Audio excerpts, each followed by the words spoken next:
These companies support the Thom Hartmann Program. They are HelloFresh, the #1 meal kit delivery service. More info at HelloFresh.com, code TOM.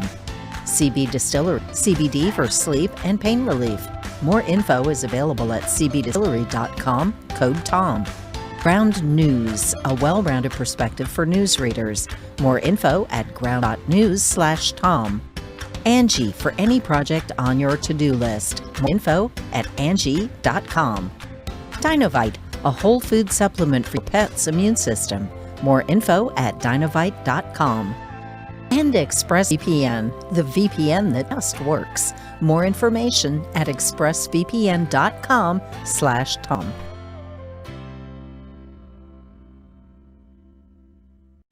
We have a group of frontline funders, and God bless them, who have put up, let me say this correctly, they will match your contribution today only, right now, 877-378-8669. They will match your contribution up to $10,000. There's never been a better time to give to Free Speech TV, to help this television network really get going here. So 877-378-8669. It is our winter fund drive. Special thanks to the people who made this possible, today's match. This is Abhinav and Mary Jo in California. Thank you very much. This is June in Oregon. Thank you, June. This is Robin in California. Thank you, Robin. Marcy in New York. Thank you, Marcy. And the Sims Foundation. It's so cool to see a foundation participating in this. I'm so glad to see that the people running the fundraising over at Free Speech TV are doing foundation outreach. I hope we can get more. And if you're affiliated with any foundations that might give money to an organization like Free Speech TV, let them know about us. Let them know about Free Speech TV. This is such a critical time to have progressive media. And we are literally the only progressive television network in the country. Unlike a certain other network that presents itself as a progressive network, we don't have a bunch of Republicans and ex-Republicans interviewing other Republicans and ex-Republicans all day long, which just makes me crazy on that other network. But here, you actually hear progressives and real Democrats. And they'll come on the air and take your call for a whole hour, and unfiltered and unscreened. And well, we've filtered out the drunks, but that's about it. And it's just, there is so much that is so good on this network. There are so many great, talented people on this network. There are so many great people who are running this network, who are working at this network. The staff at Free Speech TV, the people who help put together these fund drives, who keep us on the air, their technical staff, their engineering staff, and of course, the people here in our program, the people who work here. There's just some wonderful people who make all this happen. I mean, I'm the trained circus animal here who does the show, but it is, I'm just a little piece of this thing, and the whole thing doesn't exist without your support. You are the one who helps make Free Speech TV work.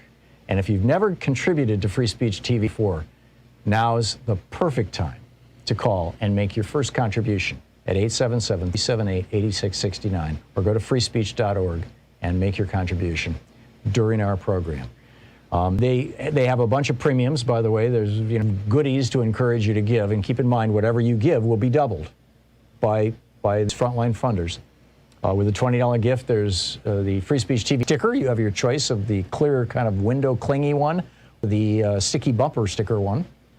With a $50 gift, there's the Free Speech TV viewer designed bag, or the Free Speech TV socks, which is $100 value on sale for the holidays.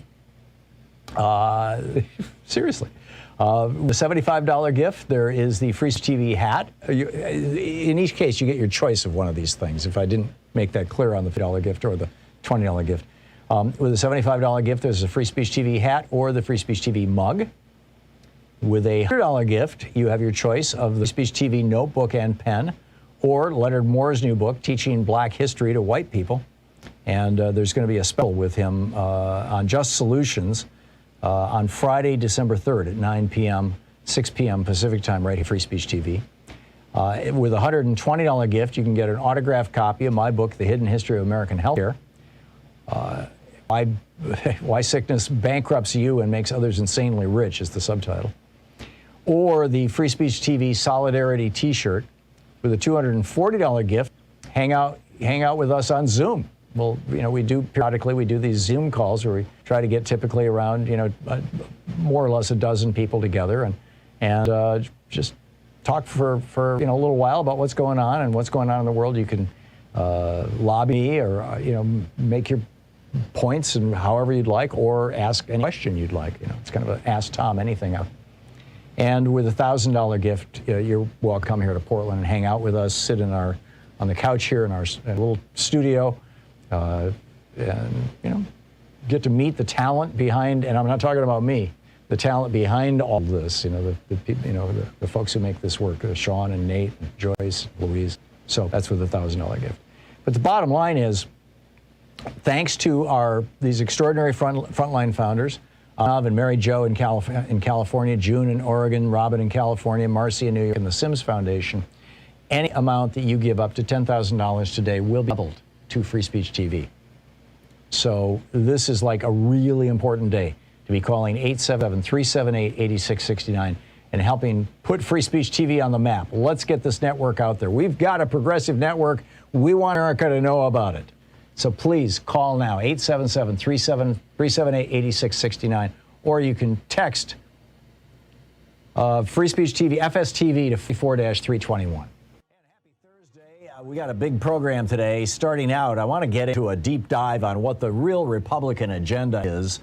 Actually, the title of my piece, Next Up on the GOP's Agenda, Stripping Women of Political and Economic Power.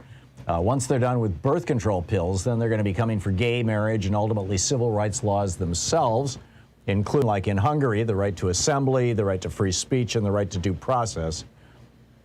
In our second hour, I want to get into this timeline of Donald Trump's becoming Typhoid Mary. He's and she was an innocent. She didn't realize what she had, apparently, and it was just one of those people. It's a disease and doesn't shake it. Trump knew what he had, and anyhow, we'll get into that in the second hour. Also, Trump's death cult, the Small Penis Gun Club, strikes again. I'll tell you about that in the second hour. And our third hour, we're going to do a deep dive, a full hour with David K. Johnston in Conversations with Great Minds. He has a new book out called The Big Cheat. It's subtitled How Donald Trump Fleeced America, Enriched Himself and His Family. And I think you're going to find it absolutely fascinating. But I want to start out with the rant that I spent the whole afternoon yesterday putting together. It's over at HartmannProgram and is titled Next Up on the GOP's Agenda, Stripping Women of Political and Economic Power. And, just follow me, follow my logic here on this. I think you'll find it interesting. As we all saw yesterday, in about 6 months, probably this decision will come down in June of next year. In about 6 months, Republicans in 30 Republican-controlled states will probably lose their right to access to an abortion. And it's important to understand that the Supreme Court doesn't give rights or grant rights. What it does is it recognizes rights and then defines the extent to which they can be infringed upon by our government. Right? Yes, you have the right to own a gun, but you don't have a right to own a sawed-off shotgun or a machine gun. Yes, you have the right to walk around in public, but you can't walk against a red light. Or you can drive in public, but you can't drive through a red light. In other words, what the courts do is interpret the laws in ways that in many ways restrain our rights. But generally, the courts do not take away our rights. To the best of my knowledge, this has only happened, at least with a case of any substance, once in the history of the Supreme Court, and that was in 1896 in Plessy versus Ferguson, where the Supreme Court took away the rights that had been granted to African Americans with the 13th, 14th, and 15th Amendments to the Constitution and through the process of construction, took away those rights, vote, to public assembly, to due process, basically stripped African Americans of virtually all of the due process rights for the next 50 years. And then the Supreme Court restored those rights in 1954 with Brown versus Board. But that's about it. But here we have a case where the court is planning on taking away constitutional rights, specifically from women. The court ruled in 73 that women have a right to an abortion in part because of the liberty right defined in the 14th Amendment, that, no state shall, and specifically says no state shall, take away any person's right to liberty unless through due process, unless it's done by an act of law. And this is what they're trying to do. They're trying to create an act of law here. And the Fourth Amendment privacy right, which the Fourth Amendment basically says you have security in your personal effects. And that was the woman's privacy right to keep an abortion between herself and her physician. And, here we are. So what's next? Well, next up on the GOP agenda is stripping women of political and economic power by banning most forms of birth control. You'll recall, those of you old enough to remember what I'm talking about. And the birth control bill was approved by the FDA in 1959. It was legalized, but the next 2 years it was only used for things like irregular menstrual periods. In 1961, it was approved for contraception, but it really wasn't until 64 that it started being used in a big way as a birth control pill. There was, people had doubts about, is it safe? Is it going to cause cancer? All that kind of stuff. And, but now we've got it. Now we've got birth control pills, and birth control pills and IUDs are up next on these guys' agenda. For example, in Texas, Senate Bill 8, which puts that $10,000 bounty on the heads of people who help a woman get an abortion, that's the one that gets all the attention. But Senate Bill 4 also passed. And Senate Bill 4 is particularly insidious.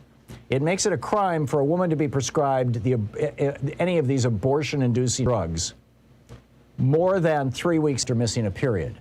Mifepress, which works up to 70 days after the last menstrual period, Cytotec, which works up to 13 weeks of pregnancy, and methotrexate, which works up to 9 weeks of pregnancy. A physician can go to prison if they prescribe these after the 3rd week after a missed period. Lauren Windsor, the reporter, asked Texas Governor Greg Abbott straight up if he wanted to try to ban all birth control pills in the state of Texas. And he said it was still possible, which is step 2 on the Republican Party's war on women. Rick Santorum famously ran for president in 2012 on a platform. He was just right up front about Rick Santorum that he wanted to ban birth control pills because he felt that hormonal birth control was actually a form of abortion. This is what's called personhood.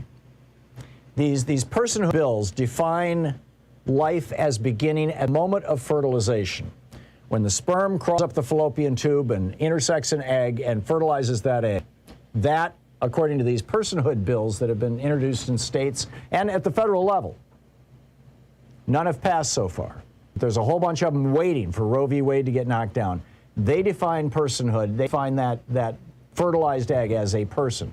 Now, this is 3 days before it implants in the uterine wall and, and forms a placenta and begins the process of gestation. So, bottom line here, at least one legislative branch of the following states have already passed one of these personhood laws, which would outlaw IUDs, which prevent implantation, and would outlaw all hormonal birth control pills, which prevent implantation. And the states that have already passed these through at least one branch of their legislatures are Montana, Kansas, Virginia, Tennessee, North Dakota, Arkansas, Mississippi, and they have been introduced but not yet passed in Ohio, Georgia, Maine, Texas, South Carolina, Oklahoma, Iowa, and in the United States Congress. There's a group called Personhood Alliance. They have affiliates all across the United States.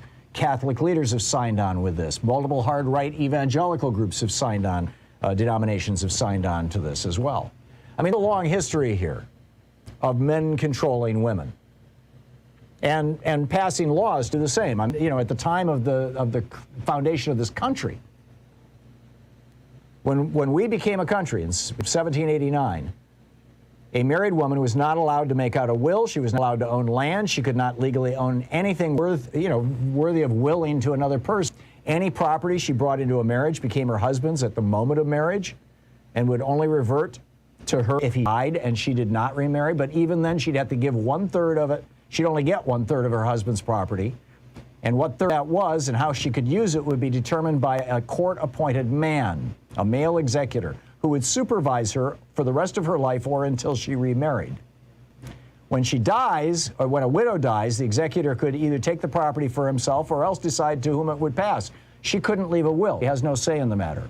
Women could not sue in a court of law except using the weak procedures allowed mentally ill and to children. And it goes on. There's a whole list of these things over in my op-ed today. And of course, this is all based on this religious notion that Eve ate the apple and therefore God is pissed off at women. St. Paul wrote about it, St. Jerome wrote about it, St. Thomas Aquinas wrote about it. I quote all of them in the op-ed. So here we are now with the GOP's Commission for the Promotion of Virtue and the Prevention of Vice. It's on its way. And it's not like we weren't warned. During Mike Pence's first year as governor of Indiana, the state put a young woman in prison for having a miscarriage, alleging that she'd taken an abortion-causing drug. Purvi Patel did not have a trace of such drug in her system, but Pence sentenced her to 20 years in prison anyway. Just a few years earlier, Indiana had also held Bibi Schwa for 435 days in the brutal maximum security Marion County prison, facing 45 years to life for trying to kill herself and in the process causing the death of her 33-week fetus. Utah charged 28-year-old Melissa Ann Rowland with murder because she refused a C-section, preferring vaginal birth for her twins, and one of them died in this process. 16-year-old Rennie Gibbs was charged by the state of Mississippi with depraved heart murder when her baby was born dead because his umbilical cord was wrapped around his neck. She had traces of cocaine in her system, and so off she goes to prison.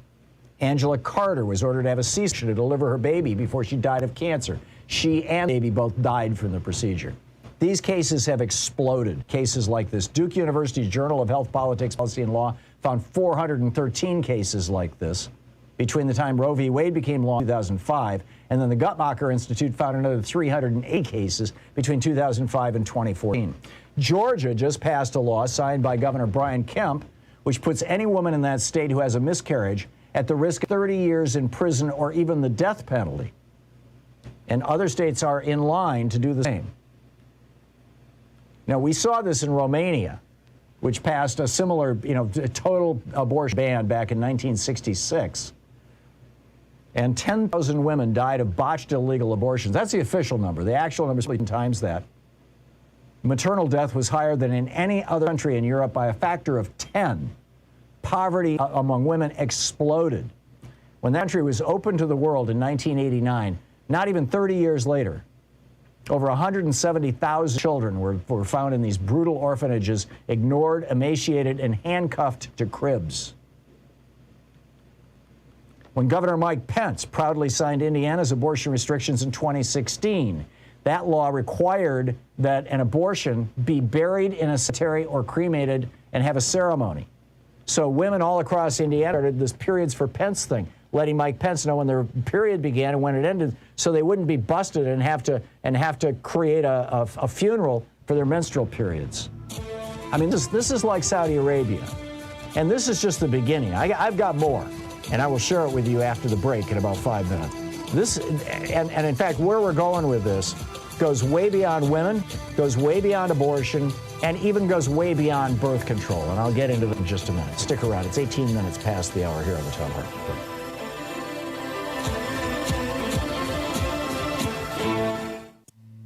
This is the Thom Hartmann Program. Stripping not just women of political economic power, ending civil liberties in America.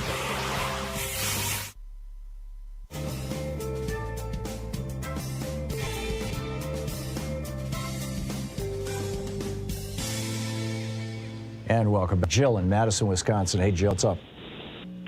Hi, you were talking about hormonal birth control preventing implantation. Yeah, it's one of the three mechanisms by which it works. So, well, unless something has changed, and I'm old, so who knows. Birth control used to work, hormonal birth control, the ones you for 21 days and then off for 7 days. They don't prevent implantation, they prevent ovulation.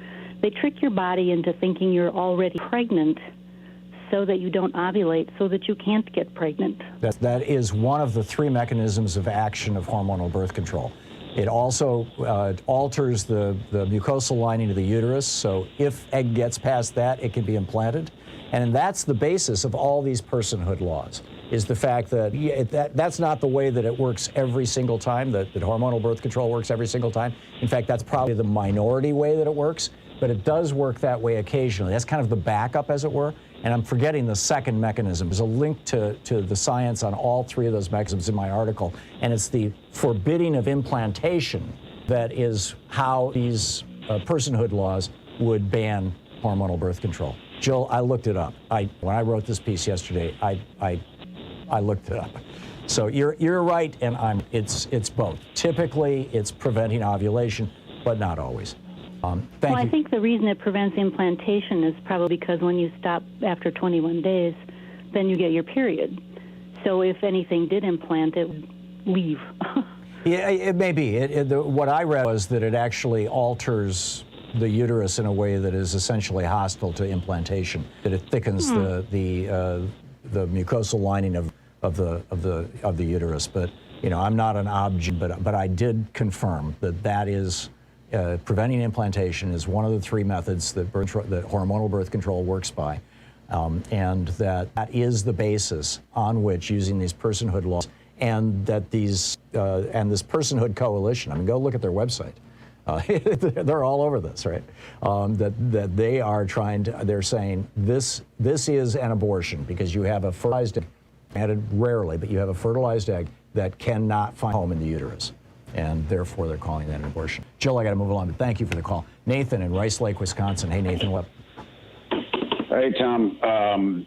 This sounds, the Republicans are referred to as conservatives a lot, and I apologize for the repetitiveness, but these guys are radical Puritans. And I agree. I think this is just becoming so obvious and in our face that I think we should try to, as often as we can, refer to them as radical Puritans, because the extent to which they're trying to, they don't even try to hide it anymore. Yep. And they're just making so much progress. And with the drift of, the right-wing AM talk radio now into Hispanic areas, and this continuing drift to the right of all of our media, is just, amplifying it and accelerating it. So, yep.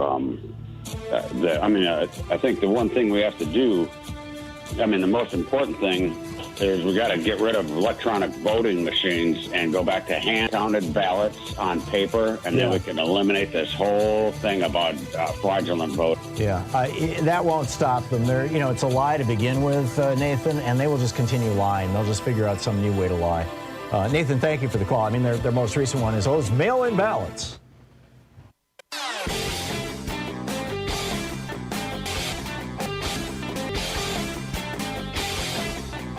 Share the Thom Hartmann Program with your friends. We're available on SiriusXM Speech via Pacific commercial stations nationwide, YouTube, Twitter, Facebook, Thom Hartmann app, and you can even tell your smart speaker to listen to the Thom Hartmann Program. So there's this group in Stockholm, Sweden. It's called the International Institute for Democracy and Electoral Assistance. They are, world famous. Every year they release, or periodically, they release a report, The Global State of Democracy. And they just released their 2021 versions. And in this, they point out that the world is becoming more authoritarian, I'm quoting from their report, as non-democratic regimes become even more brazen in their repression, and many governments suffer from backsliding by adopting their tactics of restricting free and weakening the rule of law. Now, who is backsliding? They go on to say, the United States is backsliding. The bastion of global democracy, the United States, fell victim to authoritarian tendencies itself and was knocked down a significant number of steps on the democratic scale.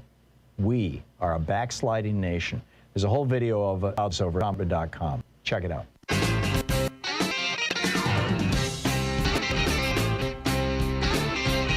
And welcome back. Okay, so did you know that today the Supreme Court is hearing another case? And this case has to do with the state of Maine. The Supreme Court is hearing a case in which religious schools, which discriminate against gay teachers, LGBTQ teachers and staffers, and will not enroll LGBTQ kids, and teach that being gay is a sin,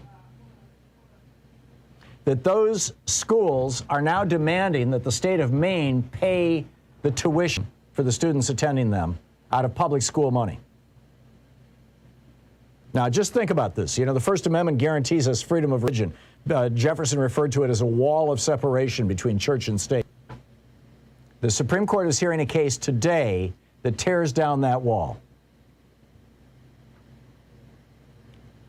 In the 1960s, I mean, this is what they're trying to take us back to, right? 1960s, employers could fire women for getting pregnant. Women had no legal right to a harassment-free workplace. They were charged extra health insurance. They could be legally raped by their husbands, among other indignities. The Supreme Court has already rolled back women's protections in the workplace. I mean, do you see where this is going? This is not just, oh, we're going to become like Saudi Arabia and there's going to be a bounty, a $10,000 bounty for any man who can turn in a woman who had a miscarriage that she might have induced, whether it was by throwing herself down the stairs or whether it was by taking one of these drugs. But after this, after they've taken down abortion, after they've taken down birth control, after they've taken down gay marriage, because the foundation of the Supreme Court decision that granted gay marriage is the same foundation of privacy and liberty that Roe was decided on, then what next? Well, I think these guys are looking to Hungary, right? That's where Tucker Carlson is show from for a week. That's where CPAC is holding their conference this year. And what have they done in Hungary? They have ended the right to assembly. You cannot protest in public in Hungary without the government's permission. They have ended the right to free speech. They have ended their free press, and they have ended the rights to process. Winter is coming. Next stop, Gilead. So what do you think? Have I gone off the edge on this one, or do you think that these are actual legitimate concerns, that this is actually the direction the Republican Party wants to go? I am convinced it is. We'll call.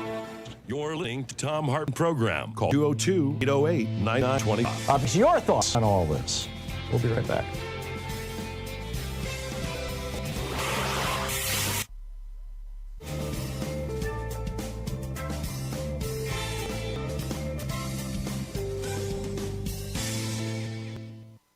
We have a group of frontline funders, and God bless them, who have put up, they will match, let me say this correctly, they will match your contribution today only, right now, 773-788-8669. They will match your contribution up to $10,000.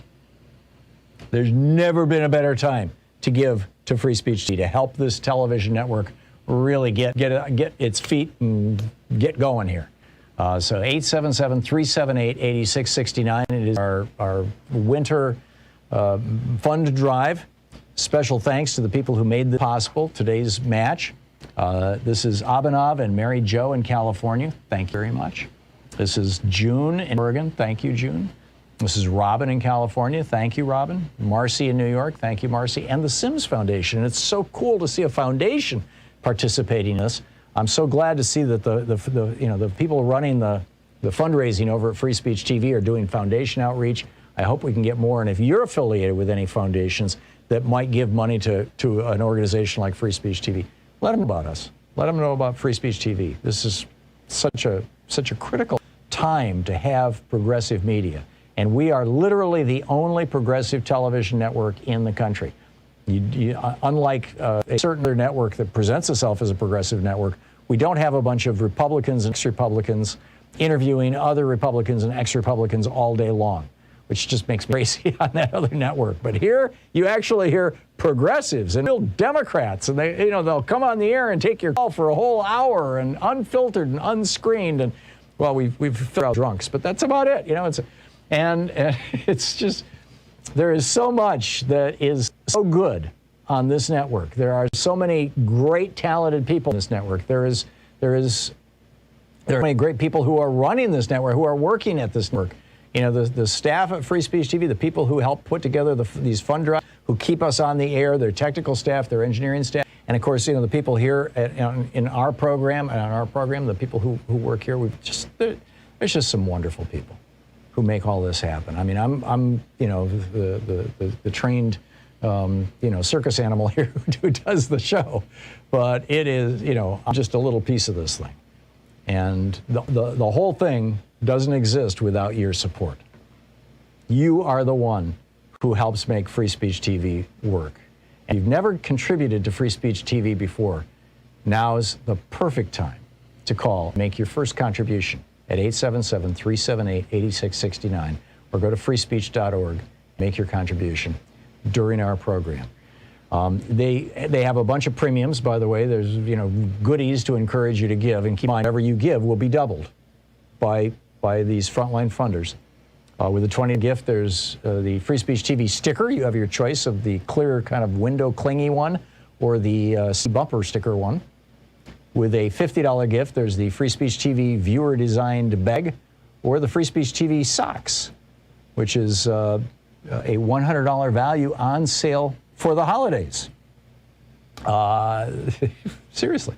The $75 gift is the Free Speech TV hat. In each case, you get your choice of one of these things. If I didn't make that clear, the $50 gift or the $20 gift. With a $75 gift, there's a Free Speech TV hat or the Free Speech TV mug. A $100 gift, you have your choice of the Free Speech TV notebook and pen, or Leonard Moore's new book, Teaching Black History to White People. And there's going to be a special with him on Just Solutions on Friday, December 3rd at 9 p.m., 6 p.m. Pacific time, right here on Free Speech TV. With a $120 gift, you can get an autographed copy of my book, The Hidden History of American Healthcare. Why Sickness Bankrupts You and Makes Others Insanely Rich is the subtitle.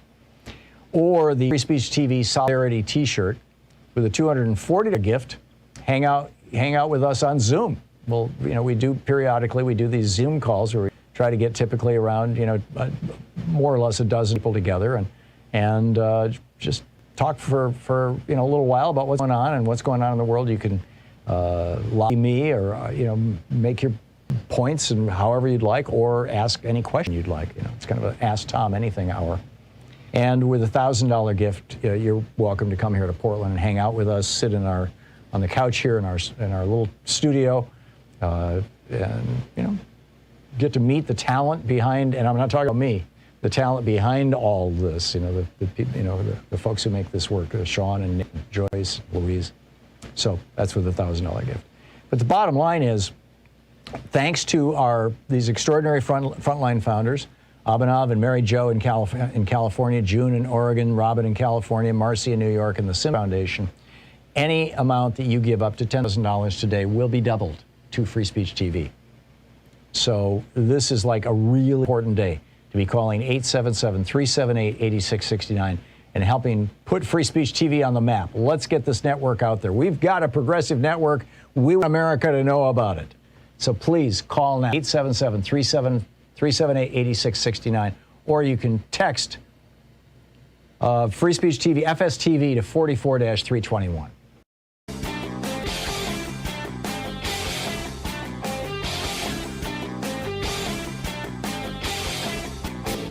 Hey, thanks so much for sharing our program and for reaching out to our stations and sponsors and letting know that you're listening. It really means a lot to us. Welcome back. 34 minutes past the hour, picking up your phone calls. Joanne in Van Nuys, California. Hey, Joanne, thanks for the KPFK. What's up? Well, I wanted to add to what you were saying, and I wanted to add the fact that in the Dark Ages, the sperm was considered the entire being, and women only incubators. Therefore, women had no rights whatever and were considered finite, mortal, and the Puritan phrase that was taught young Puritan boys and men were infinite and mortal. The other thing I wanted to bring up is the fact why I don't understand, and maybe you can answer this, why there is an outrage at the billions of dollars that have been spent, subsidized since 1997, Viagra. So I called the San Antonio Catholic Church's Ethics Center, and I talked to a fellow there who had no idea how to respond to me. He had been in the seminary at an early age of 15, and I suggested to him that he really had no right to be deciding the rights of other people, as I would not decide his, because he hadn't any experience whatsoever in marriage or really with women. So I just wanted to mention that to you. Wow. Yeah, the theory that you're referring to that was kind of what was his name? The guy who invented the microscope, Van Leeuwenhoek, I think it was? Van Leeuwenhoek, yeah. Thank you. Yeah, and it was called homunculus theory, and the theory was that a sperm was actually a little tiny person, and in fact that's even for several years after development of the microscope they continue to believe that, and that little tiny person just got put in the toaster oven that was the woman. And like you said, she was the toaster oven, and therefore largely disposable. And it was all about and that's why Henry VIII kept killing wives, because he didn't want to admit that he wasn't producing male babies. He wasn't producing little homunculus, male sperms, I guess. It's a bizarre history. Joanne, thank you. Okay. Thank you for adding to the conversation. Catherine in Tascadero, California. Hey, Catherine, what's on your mind today?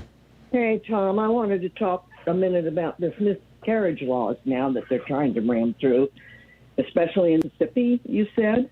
Yeah. And I want to just present to you a theory of mine is that most women who have miscarriages are probably in the lower income brackets because they have access to doctors, because Mississippi did not take the I believe they did not take the Obamacare influx of money. So they don't have access to doctors. They don't get proper food. They don't get prenatal care. And I believe most of them are probably black in Mississippi. I don't know. I've never been there. Yeah. So my question to you is, I may be right or wrong, but is this another reason to imprison people of color? Yes, every single one of that list of women that I named who were all imprisoned for having miscarriages, every single one of them was a woman of color. Those laws are disproportionately enforced against women of color. Poverty, of course, in Mississippi is not limited to black people, but it is proportionally visited upon them. Yeah. Right. And by the way, I learned something this morning. In my original draft of the article, which is what I emailed out to all the subscribers to Hartmann Report this morning, in the original draft, it said that 1 in 4 or 1 in 5 pregnancies ends in a miscarriage, which was, historically conventional wisdom. Louise, for example, my wife, has been pregnant 4 times. We had a miscarriage between first and second child, which was devastating. You just don't want that to happen. It was devastating to both of us, particularly to Louise. It was really hard on her. I sent that out, and a fellow who was a specialist in genetics, like a professor of genetics or something, I forget his title, but sent me back a note saying, you haven't read the most recent research. And he sent me a link to one of these government sites. And I've got it. I still have it up on my computer right here because I edited my op-ed in real time so that now it reflects that. And it's titled Misjudging Early Embryo Mortality in Natural Human Reproduction. It was pushed by, in PubMed in 2020. And basically, the bottom line here is that they're saying that the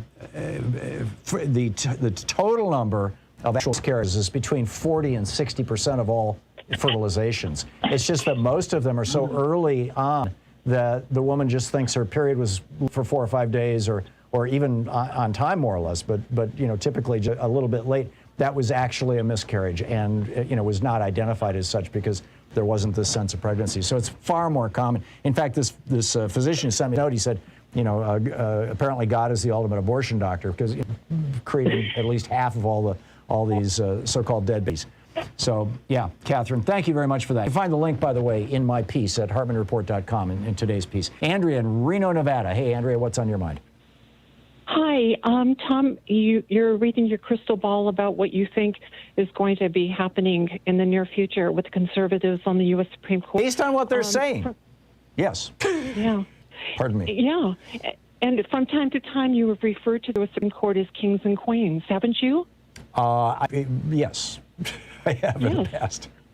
Well, this recent case is glaring red flag right now how right you are. Now we all need to focus on remedies. After you go into reading your crystal ball, and I definitely think that you're on the right track about that. And I think it's on steroids, scarily. I think that's true. What you also, I think, need to also let us or educate us about is what is codifying a law about. I heard about that on MSNBC last night, and we have to talk about what the remedies are. But we're talking about all these scary points of what we can expect our lives, how the U.S. is turning into the dark ages, unfortunately. I really think this is true. And what we can do to fight it, we have a very scary, very thin window that we have left open to ourselves as Democrats, as lefties. And I know about 2022. I don't know about voting rights, but we have to do our damnedest to activate. I read leftist bloggers. I see them very uneducated. I don't see any activism in them. I see too much bashing the left. We have problems with conservative Democrats, absolutely. But I think more important than that, we have to focus, like you said, like the name of your show, the big picture. What do we do to educate the populace, the people around us, our family and friends? Activate to educate them, to tell them what they need to do so that we can turn things around, because we have a very small, very narrow window. I agree. Here's the situation, Andrea. We have two political parties in this country that, and basically because we have first past the post, winner take all elections, it's always going to be two political parties.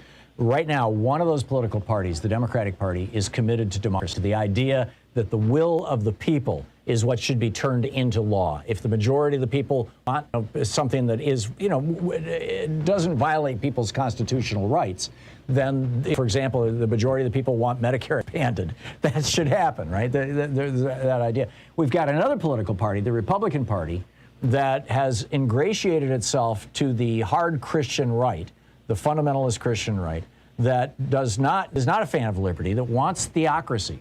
And that's what this case that the Supreme Court is hearing this morning is all about. This in Maine that would force the state to pay for tuition for kids who want to go to religious schools instead of public schools. And, which has always been, parents have a choice, but they have to pay the bill, right? But this would force taxpayers to pay for it. And this is a party, the Republican Party is a party that is no longer committed to democracy. They're committed to autocracy. They're embracing autocrats around the world. Trump brought this out. His trip overseas was to Saudi Arabia. He's chummy with all the autocrats. He's very hostile to the people who ran other democracies in Europe, for example. And we just have to defeat that party. We have to do it, and we, as you said, have to do it by educating people. We need to wake people up. We need to make sure everybody's registered to vote. It's going to be a lot harder to vote in a lot of states in 2022, and even harder than that in 2024. But, we have no alternative. There is no turning back at this point. The Republican Party has completely committed themselves to this path, and we have to stop them. We have to stop them at the ballot box. I don't know of another way that doesn't involve bloodshed, and I'm not willing to go down that road. Andrea, thank you for the call. I've got to move along. Go ahead. Just real fast, just talk about codifying federal law right now. My understanding, I'm not an attorney, but my understanding is that when the court determines it looks at a law that has been passed, determine if it's constitutional or not. If they determine that, yes, this is constitutional, they're essentially approving of it. I don't know if codifying, which I believe means put into the code, put into the law, right? But Andrea, I'm not certain of the answer to that question. I'm sorry, but I think it's just basically saluting and saying yes, that's legal, or no, it's not. We're going to remove it. Then it would not be codified. But I may be wrong on that particular word, so my apologies. Andrea, thank you for the call. Amy in Los Angeles. Hey, Amy, what's up? Hi, Tom. I love this discussion. I'm glad we're getting into this. It's incredibly important. But I wanted to bring up the topic of in vitro fertilization. The personhood movement would also ban. Correct. But I don't know if it actually would, has it been defined, because Christians tend to look the other way on the abortions that are caused by IVF. Because, especially with all the Catholics in the Supreme Court, and I'm a former Catholic, it begins at conception, and yet you are receiving all of these fertilized eggs and asserting them. Many are kept in storage, and selective abortions when you put too many in, and too many are faking. But then also, a lot of times, if you're having trouble conceiving, a lot of times you're going to have complicated pregnancies. And so I have friends. Lots of my friends have gone through IVF, and one of them had 2 late-term abortions because the fetus was not viable. And so there's a lot of abortions and fertilized eggs that are carelessly put together and then never used. And so where is the awareness and discussion about that? Because if we're going to have a conversation about all life has to go full term, aside from the fact that God creates abortions through miscarriage, we really need to be pointing out that IVF is another form of that. And I'm not trying to get rid of IVF. I'm a supporter of abortion rights and women's rights to their autonomy of their body. But I'm just saying there's a lot of hypocrisy with IVF. There was and my other point, I just want let me speak to that, if I may. It's still fresh in my mind. There was a movement a little more than a decade ago, and my recollection is that Ralph Reed was very, very involved in it, to block IVF, or what we're talking about is in vitro fertilization, which is where you take a bunch of eggs and put them in a petri dish, introduce some sperm, notice which ones have been successfully fertilized, pop a couple of them inside the uterus, and then, if one of them implants, you try to get the rest of them out of there. And that movement took two directions. One was they were arguing that if you implant 3 or 4 fertilized eggs and they all stick, then that woman's going to have quintuplets. And so you were having women who kind of subscribed to that notion were literally having 6, 7, 8 babies once out of IVF. Yeah. The other was he wanted to ban pouring the fertilized eggs down the drain, which is what they were doing with them, and force them to be frozen and preserved for infertile couples for the future. I don't know where that movement is at now. I just haven't been keeping track of it. I don't, but I mean it's pretty accepted in our culture. I mean, insurance covers it in some cases, and the reason why they do implant so many is because it's really expensive. So they're trying to be efficient with this. But the other thing is that you've got so many of these people are doing this, and George Bush, as evangelical as they come, that's how his twins were conceived. So we have to really start pointing out this hypocrisy of that they're looking the way. And I'm just wondering also if we can put this in the EAR. Women have an autonomy to their bodies. You mean in the ERA, the Equal Rights Amendment? Sorry, yes, thank you. Yeah. That's a great amendment, as it were, to the amendment. I'm with you, Amy. Amy, thank you very much for the call. We'll be right back. It's 48 minutes past the hour here on the Thom Hartmann Program, picking up your thoughts on, what's next? Is birth control next? You're listening to Thom Hartmann. Visit ThomHartmann.com for audio and video archives. Or is the next thing they're going to go after public schools? Is it going to be your right to protest? I mean, they're already starting to go after that, right, with laws that decriminalize running cars into protesters?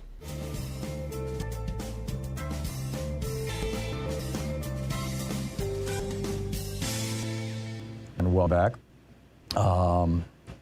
Let's see here. Alfredo in Mountain View, California. Hey, Alfredo, what's on your mind today? Yeah, Tom, how are you? Thanks for taking my call. Sure. I'm not a religious person. Religions, in my opinion, are irrational. But my point pertaining to abortions, and I wanted to hear your opinion, is this. If the Supreme Court aligns themselves by attacking or banning abortions, in essence, this is an assault on the First Amendment and freedom of religion. They are imposing their will or one particular religious view on everybody else's views. And so I wanted to take your comments. Thanks. I agree. This issue of when life begins before viability, does life begin at the moment of fertilization? Does it begin at the moment of implantation? Does it begin at the moment that the fetus or the zygote or whatever it is at that stage of development starts looking like a human being? Does life begin? That is essentially a religious question right now. Legally, we have decided life begins at viability. And, that's the secular legal perspective. And the religious perspective has been all over the map over the years. I mean, it used to be that it was just the Catholic Church. There was a time when quickening was believed to be the moment of the beginning of life. Quickening being when a woman could feel a baby moving inside her womb. Prior to that, it was believed that the first breath, after the first breath was drawn, there was a time. There were times in the Middle Ages and when Catholic doctrine and other religious doctrine was that a life began about a week after birth because so many babies didn't survive childbirth, so many infections. So it's just been all over the map, Alfredo, and yeah. Cindy, Euclid, Ohio. Hey, Cindy, what's up? Yeah, love Alfredo's comments. Mine are kind of similar. This is an affront to my sincerely held religious belief as far as it goes. I don't think that the soul enters the body at conception at all. And I also believe in reincarnation. I call myself a Christo-Buddhist. I kind of believe both. But also, not just that, I also have many genetic problems. And I think it should be my right to decide whether or not I want to raise a child with the kind of things that I had to go through. I joke with my doctor, and I say, call it imposed eugenics if you like. But I should have that right. Also the right to decide whether I want to propagate this guy, you know, especially when you're single. When you're married, that's a contract. It's a different thing. But if you're a single woman, especially, you should have control over that. Now, I'm going to confess to you, in 1974, I had an abortion in Texas, where I was living at the time. I lived there for quite a few years. And it wasn't pleasant. It was a year after Roe v. Wade. I was panicked that they would suddenly revoke it. I found out after the fact that the guy was married with 3 kids, among other things, my other concerns as well. It was performed without anesthetic. It was not pleasant. I think I had an out-of-body experience at the time. Yeah. As a doctor griped about the dull instruments. I think it was a form of torture. But hopefully they will come and bust me. Yeah. Well, Cindy, these are not easy decisions, and they should rightly be up to the women themselves. Cindy, thank you so much for calling. Thanks for sharing your story with us. We'll be right back.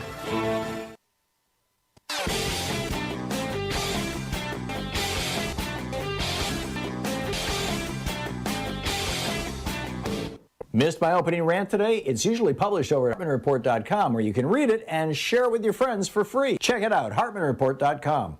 When I was a kid back in the day, when I was 14 actually, I got a job, had a work permit, in fact, to get this job at Henry's Hamburgers in Lansing, Michigan, just down the street from McDonald's, flipping burgers. As I recall, $2.15 an hour, whatever minimum wage was. And back then, you know, we understood that minimum wage jobs, largely teenagers after school to earn a little extra money. It wasn't always the case. It depended on where you lived in the country and who you were, but by and large, it's no longer the reality. That is the Republicans' story that they tell themselves. The reality now is the average age is 35 years old, that 90% of minimum wage workers are not teens, that 59% are women, 28% have children, more than half, 54% work full-time, and that essential and frontline workers are overrepresented among the minimum wage workers. Got a video about this over at ThomHartmann.com that you can check out about the minimum wage. And welcome back, Susan in Hingham. How do you say it in Montana? Hingham. Hingham. Oh, okay. Hey, Susan, what's on your mind today? Yes, I just wanted to ask you a question. As the Republicans always cry abortion on every election, now Democrats, and if what Kavanaugh's statement, he stated that the court should be neutral and should be kicked to the states of Congress. Right. Wouldn't it be advantageous to Democrats and states to get elected and make it legal? Because the majority of men and women want, legal abortion.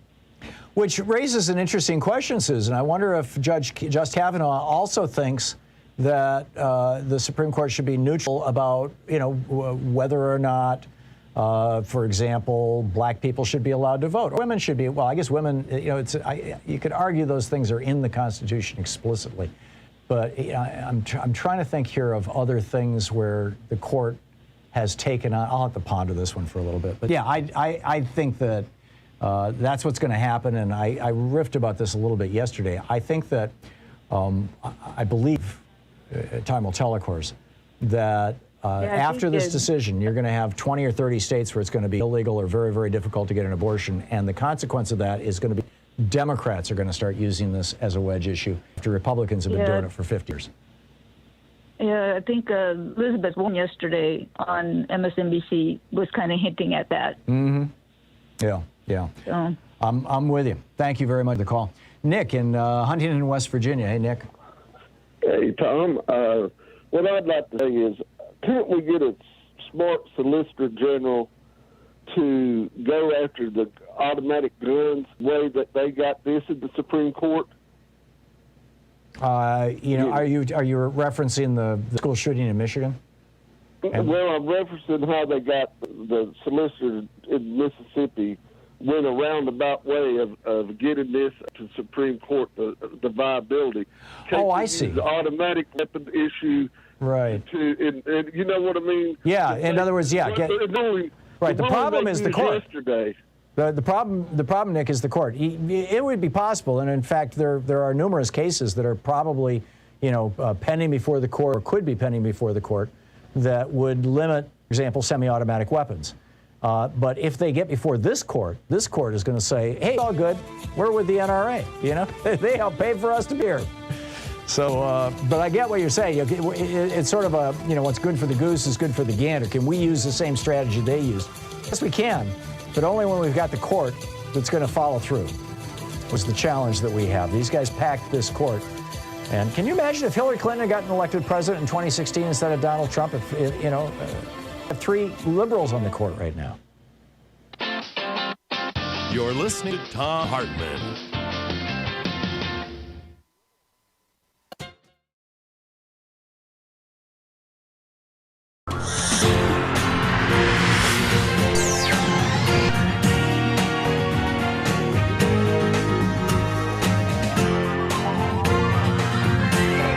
We say fight back!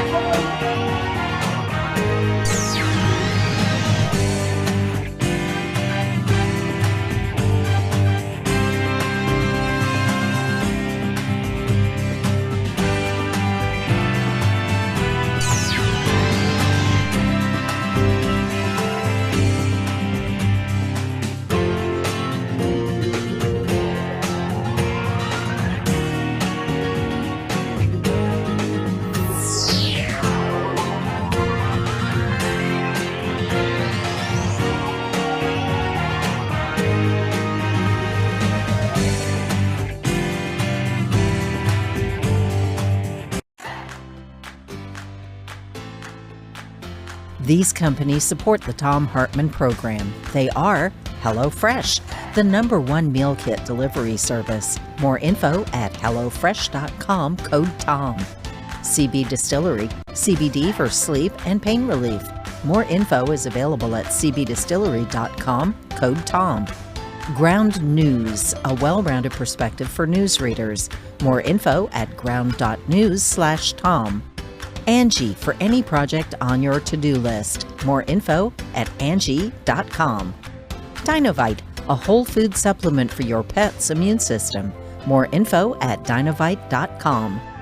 And ExpressVPN, the VPN that just works. More information at expressvpn.com/Tom.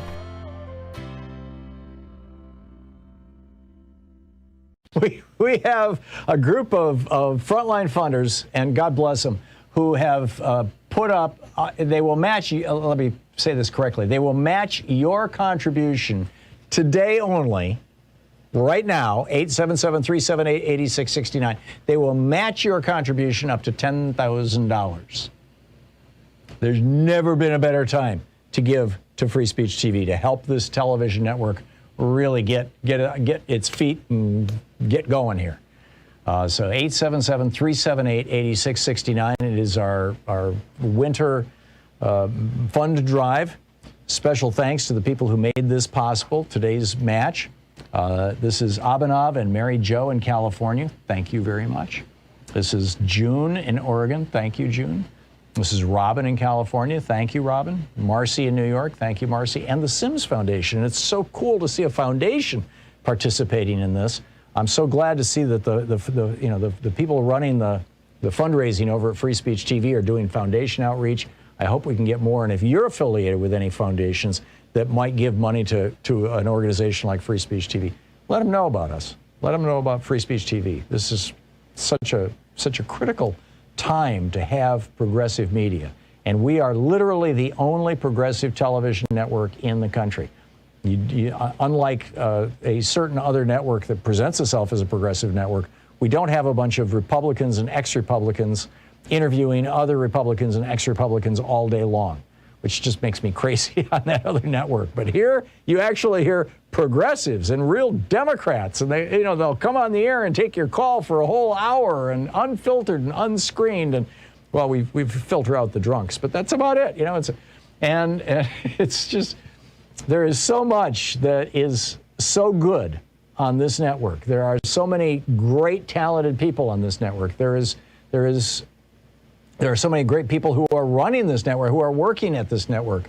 You know, the staff at Free Speech TV, the people who help put together these fund drives, who keep us on the air, their technical staff, their engineering staff, and of course, you know, the people here in our program and on our program, the people who work here.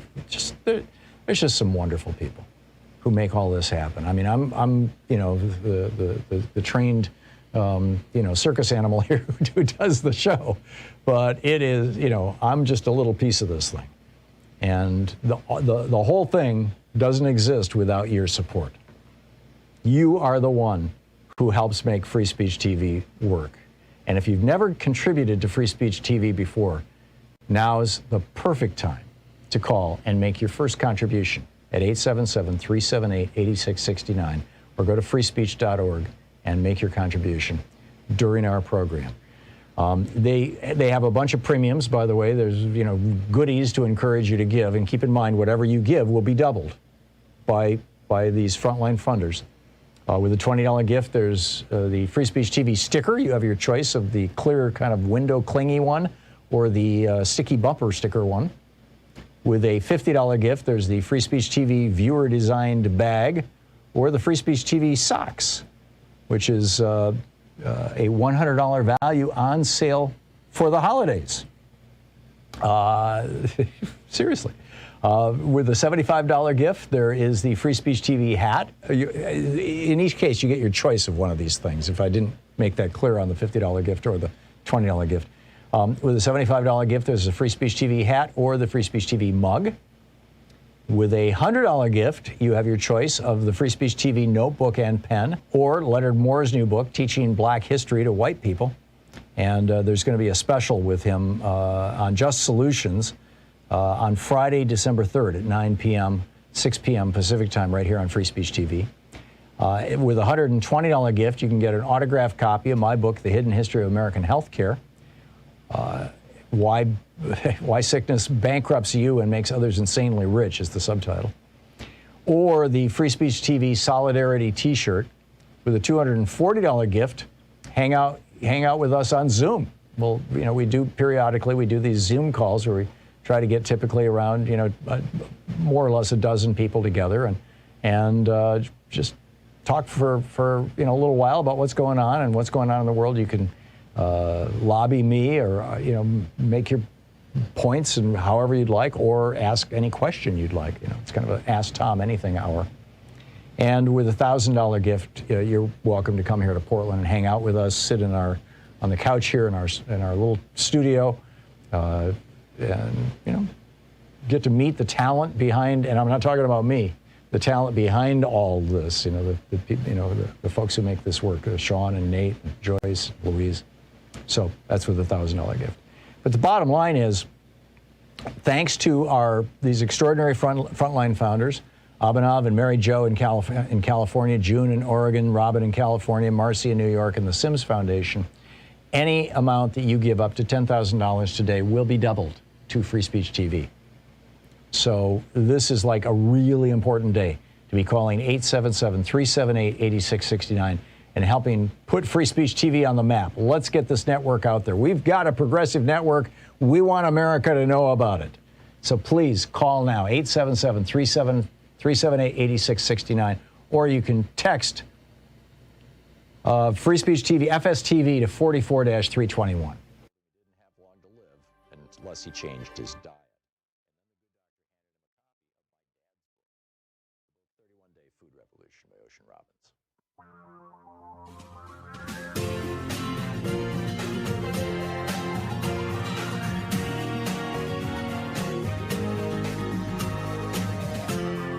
This is the Thom Hartmann Program. Welcome back. Thom Hartmann here with you. 30-point split between Democrats and Republicans in being vaccinated. That's amazing. 36% of Republicans say they're going to get a booster. 77% of Democrats say they are. This is not a good thing. This, you know, public health should not be politicized. But public health has not only been politicized, but now we've got, you know, Donald Trump. This is shocking stuff from Mark Meadows' book about what Trump knew, how sick he was, where he was, when he was. I mean, this is just outrageous. First of all, just consider, you know, from the time that a person is exposed to COVID until the time that they end up in the hospital is typically a week to 2 weeks. Okay, so follow along with me. On September 26th, now just to put this in context, I'll fast forward to the end. October 2nd was the day, actually it was the night, what you would call the night of October 1st. It was 1 a.m., October 2nd. Donald Trump and Melania both announced that they tested positive. Okay, that's October 2nd. Hope Hicks tested positive the day before, October 1st. But the next day, Trump gets rushed to Walter Reed Hospital, October 2nd. So he was probably infected a week or two before that, right? I mean, this is just science that we've all come to know. So 1 full week before that was September 26th. And September 26th, surprise, surprise, was the day, according to Mark Meadows' book, that Donald Trump tested positive. So he knew that he was walking around with a virus that could kill people. And Meadows told people in the White House this, it was no secret, so that everybody could avoid Donald. And apparently Melania had the same thing. So September 26th, Trump tests positive. And then he attends this Rose Garden ceremony for Supreme Court Justice Amy Coney Barrett. And numerous people got infected at that ceremony. Keep in mind, this is before there was a vaccine. In fact, this is, I believe that this is probably where Chris Christie got infected. The next day, September 27th, Trump attends an event for Gold Star families. He's contagious. He knows he's contagious. And he's hugging elderly parents. Again, there's no vaccine, of people who died in service to this country.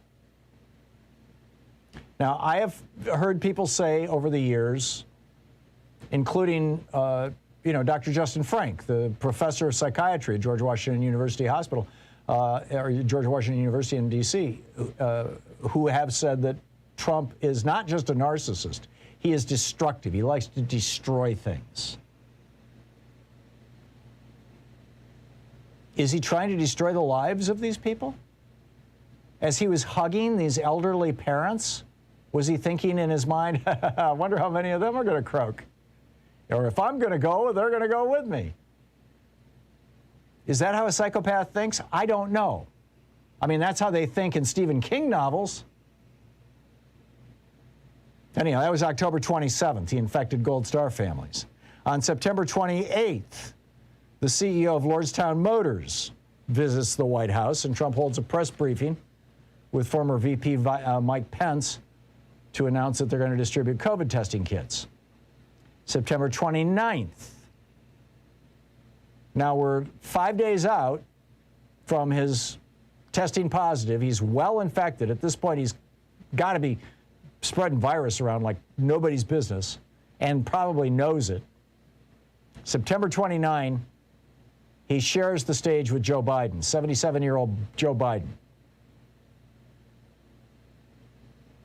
And to make it even more outrageous, keep in mind, Melania announced to the world that she was sick the same night that Trump got rushed to the hospital. In other words, she was almost certainly infected at the same time or within a day of her husband. Melania and Don Jr. and his wife and Eric and his wife came to that debate and refused to wear masks. Remember this? They sat in the front row, maskless. Apparently all of them infected, or at least Melania.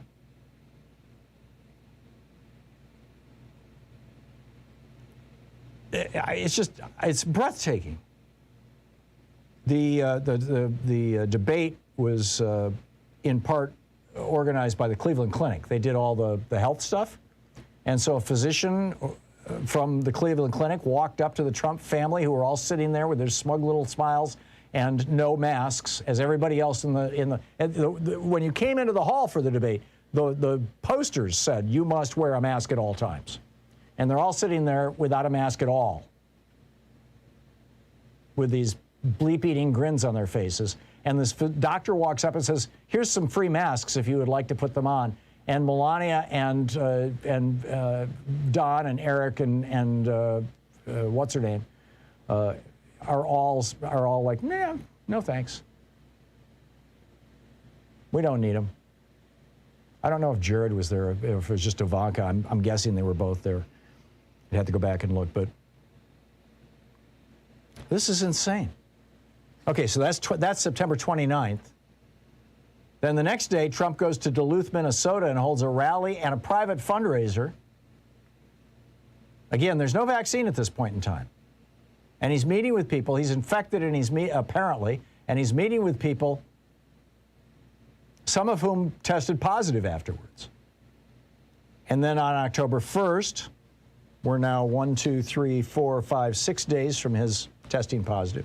October 1st, Hope Hicks tests positive, and Trump that night, at 1 a.m. that night, Trump announces that he is positive and he's going to Walter Reed. And he's rushed to Walter Reed because his oxygen levels are crashing. It's only been a week. I'm wondering if this should be the basis, not just of another impeachment. And you say, why impeachment? Because once you're impeached, you can no longer hold public office. Although, frankly, I doubt that there's any desire to go through this again on the part of Democrats in the House or anybody in the Senate. But if not an impeachment, a criminal indictment, an investigation at the very least, should there be a special prosecutor?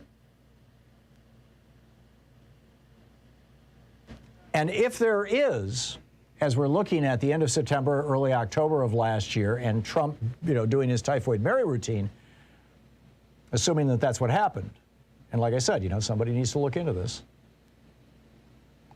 then what about April 7th?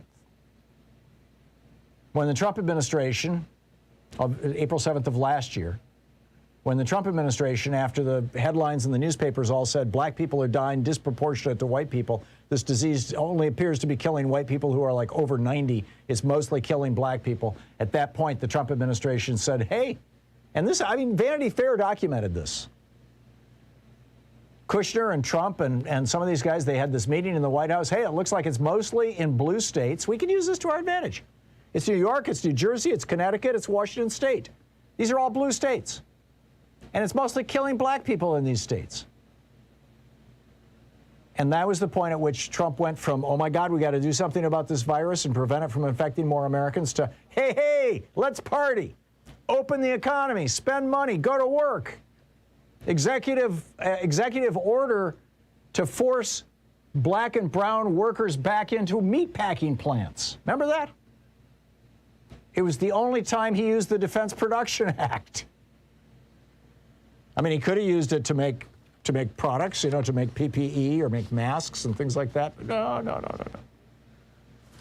We're going to use it instead to force people back to work in the middle of the worst pandemic in 100 years. And now it's a worse pandemic than 100 years ago. The Spanish flu only killed, as I recall, 600,000 Americans. We're over 800,000. TrumpDeathToll.org, our website, TrumpDeathToll.org, 805,013 people dead because of these decisions that Donald Trump made in the last year of his presidency. This is the Thom Hartmann Program. So how do you think, as a country, we should be handling this? And what should be the penalty if we can draw a direct path from Trump to dead people?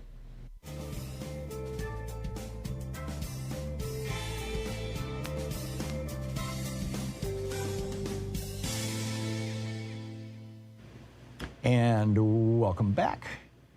And let me see here. Glennis in Cleveland, Georgia. Hey, Glennis, what's up?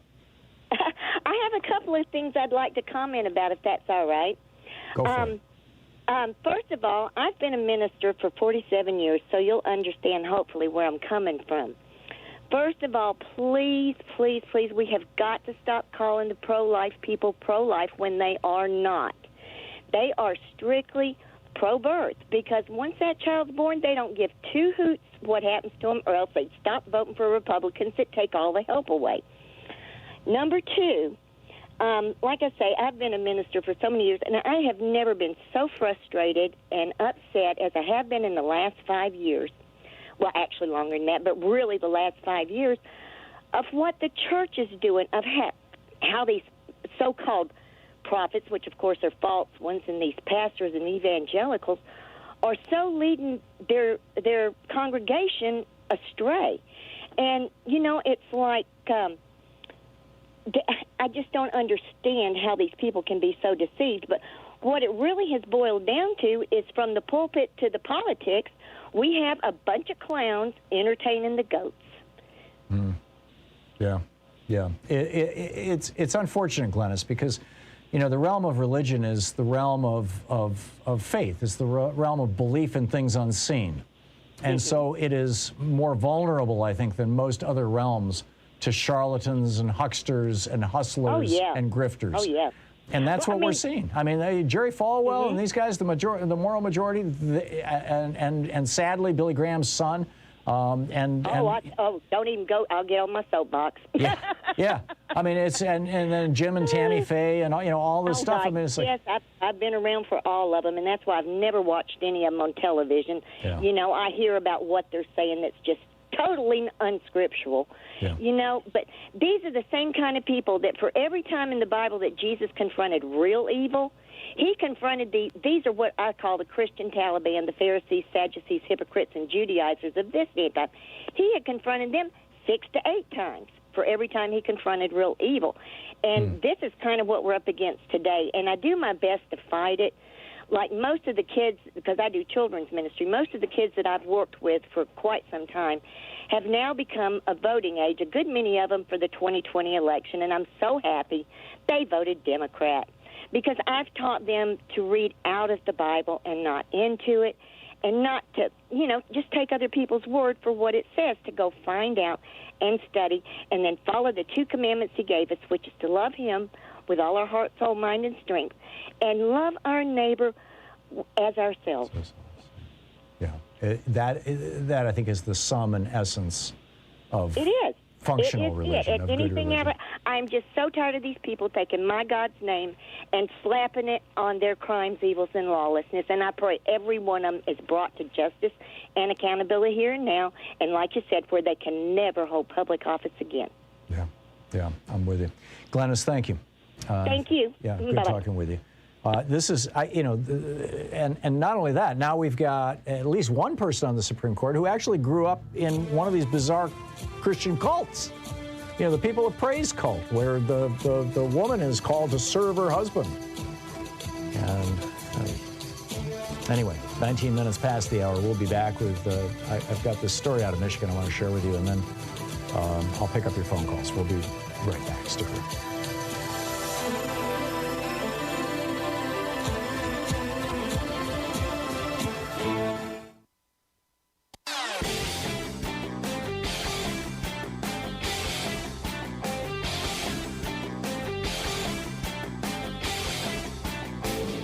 Our 1-hour free podcast recaps our show, and it's available wherever fine podcasts are found. And we have the full 3-hour podcast available over at thomhartmann.com if you want to really support our program. Back in the 2020 election, there were 3 issues actually that polled higher than President Biden did, and Democrats in general.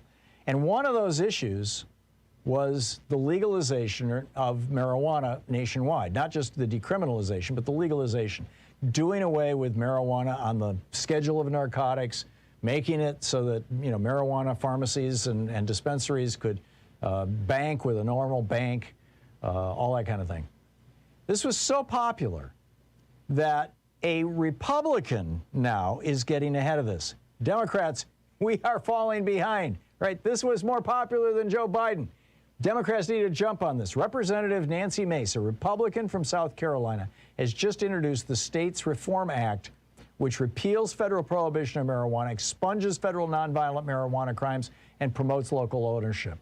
We've got a video about this over at thomhartmann.com. You need to check it out.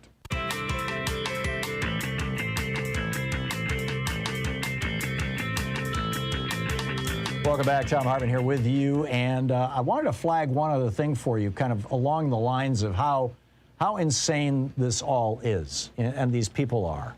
I mean, it's like, what is happening to our country?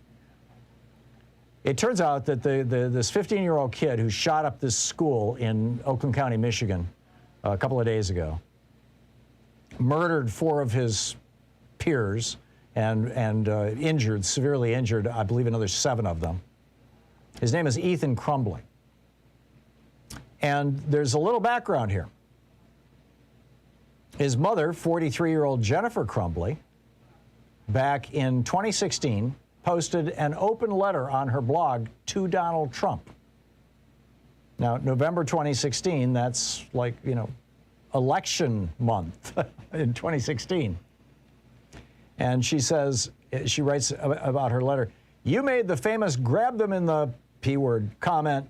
Did it offend me? No," she wrote to Trump.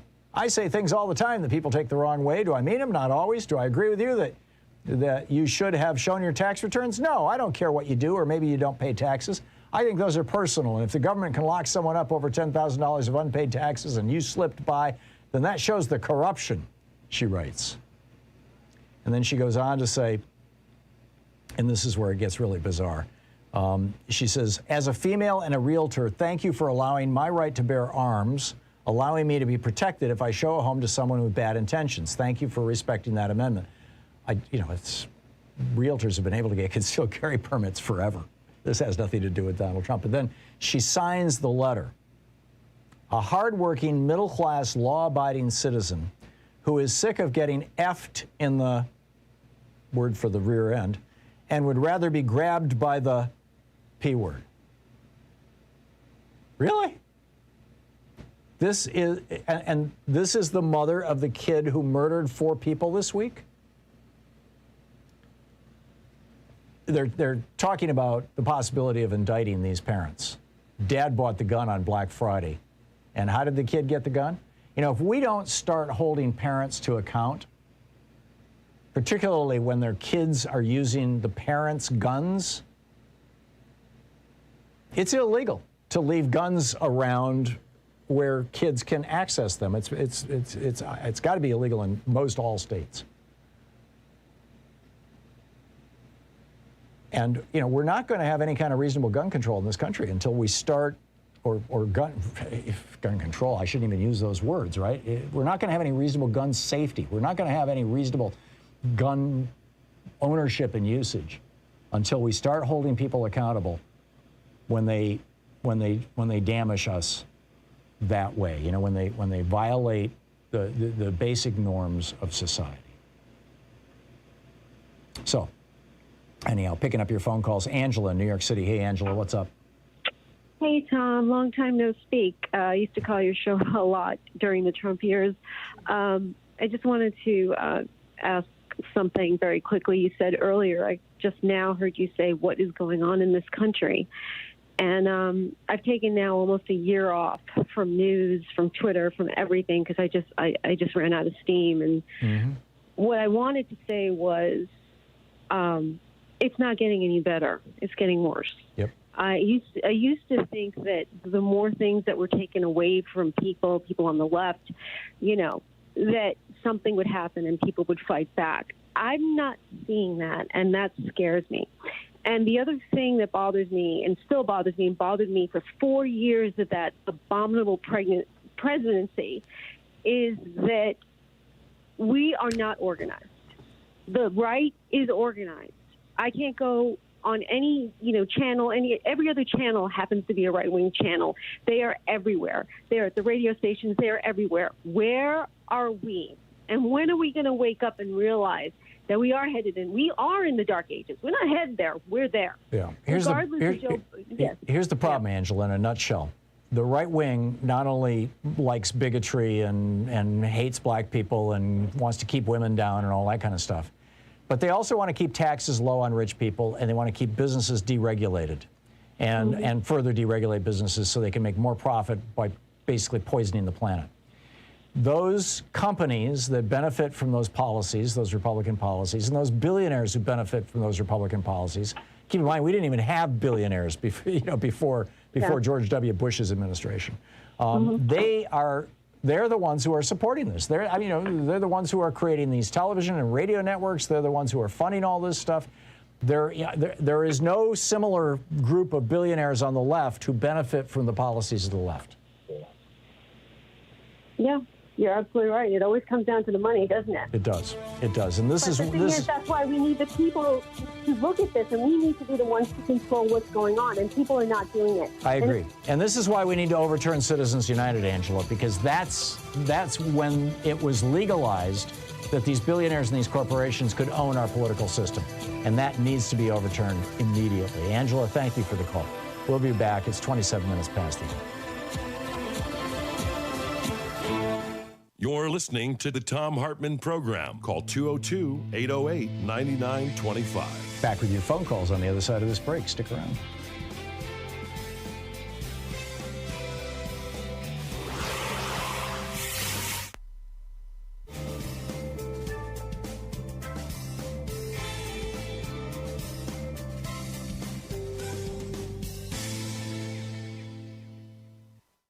We have a group of frontline funders, and God bless them, who have put up, they will match, let me say this correctly, they will match your contribution today only, right now, 877-378-8669. They will match your contribution up to $10,000.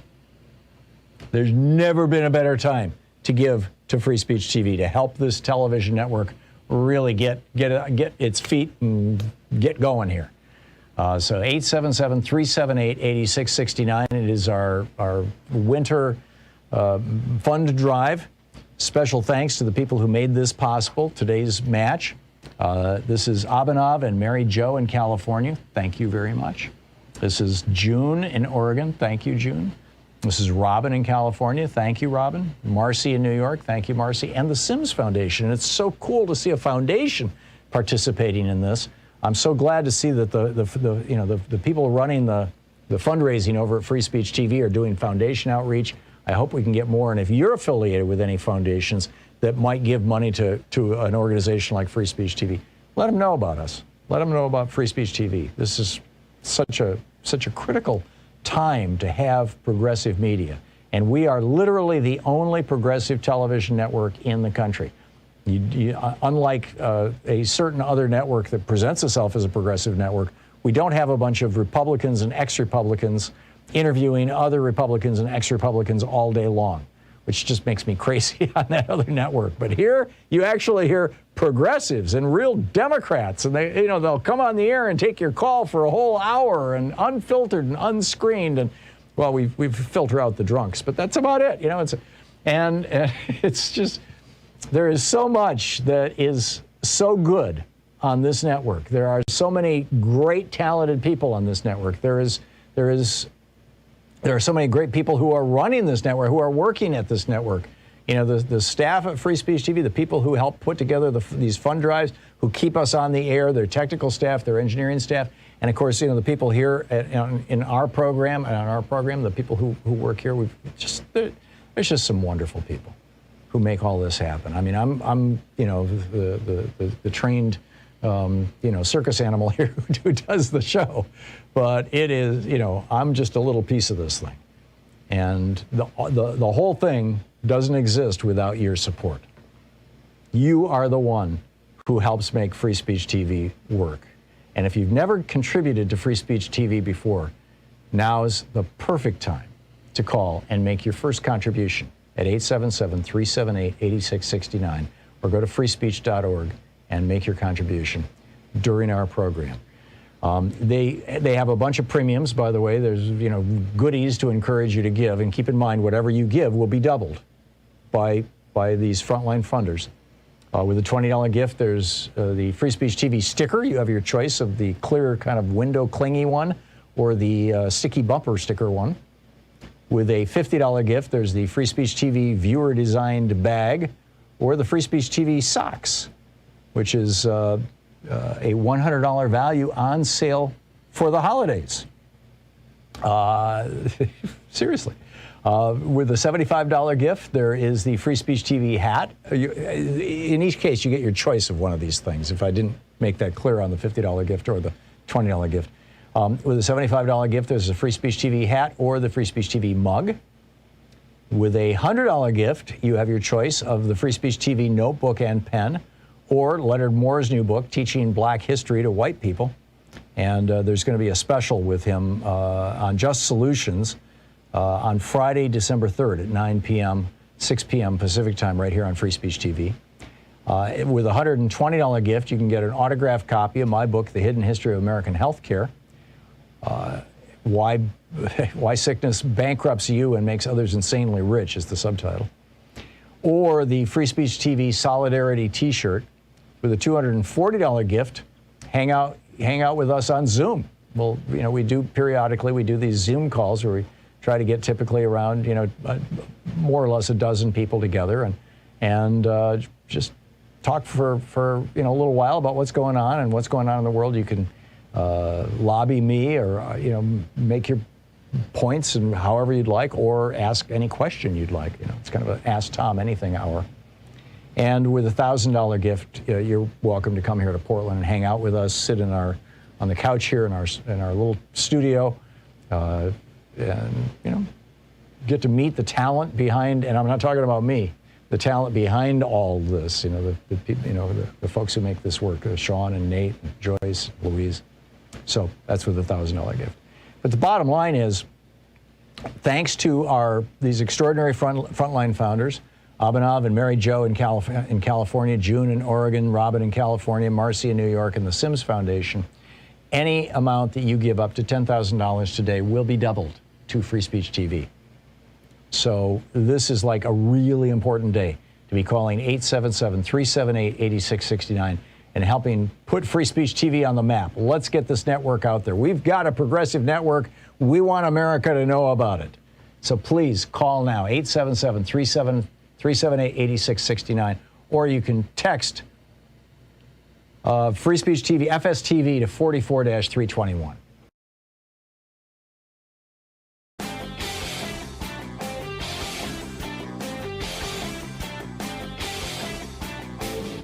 Change starts with you. You can be calling your Democratic or Republican representatives to let them know what you think by calling 202-224-3121. It's the Capitol switchboard. It'll get you right through to them. So Sweden had this epidemiologist guy, not a physician, who was in charge for a while of their response to COVID. They've put together a commission to look into, what screwed up so badly. Why did so many Swedes die?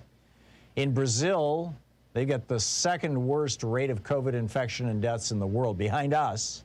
And their Senate put together a 1,000-plus page report, basically saying that President Jair Bolsonaro should be tried for mass murder and crimes against humanity. Here in the United States, we've got this massive death toll, the worst in the world, certainly one of the worst in the developed world anyway. And we're doing basically nothing about it. We're not looking into it. Can you imagine if when Barack Obama was president, 700,000 Americans died? I mean, keep in mind, 4 Americans died at Benghazi, dozens of congressional hearings, 11 hours of testimony from Hillary Clinton. We've got a video about all this over at ThomHartmann.com. Check it out.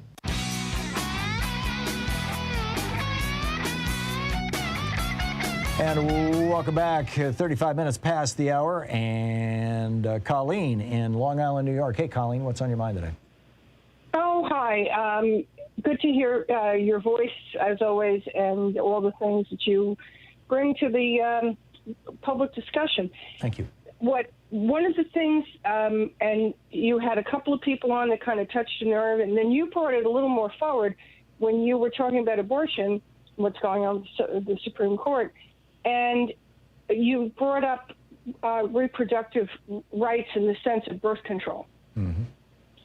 And I had a friend, us women, we do talk amongst ourselves, and who's had miscarriages and who's not been able to get pregnant and all of those things. And this one woman I knew was trying desperately to have a child, and no matter how many times she got pregnant, it never took. It always turned into a miscarriage, and her marriage ended as a result of it. and not because of him, because she just couldn't deal with it. She just became, so unhappy. Yeah. Anyway, what would you do with this woman? Do you put her in jail because her body is not able to stay pregnant?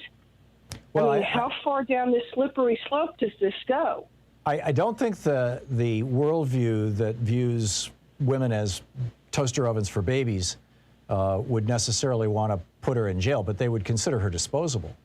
I mean, infertile women had even fewer rights and power and respect in society than did women who had children right up until maybe 200 years ago.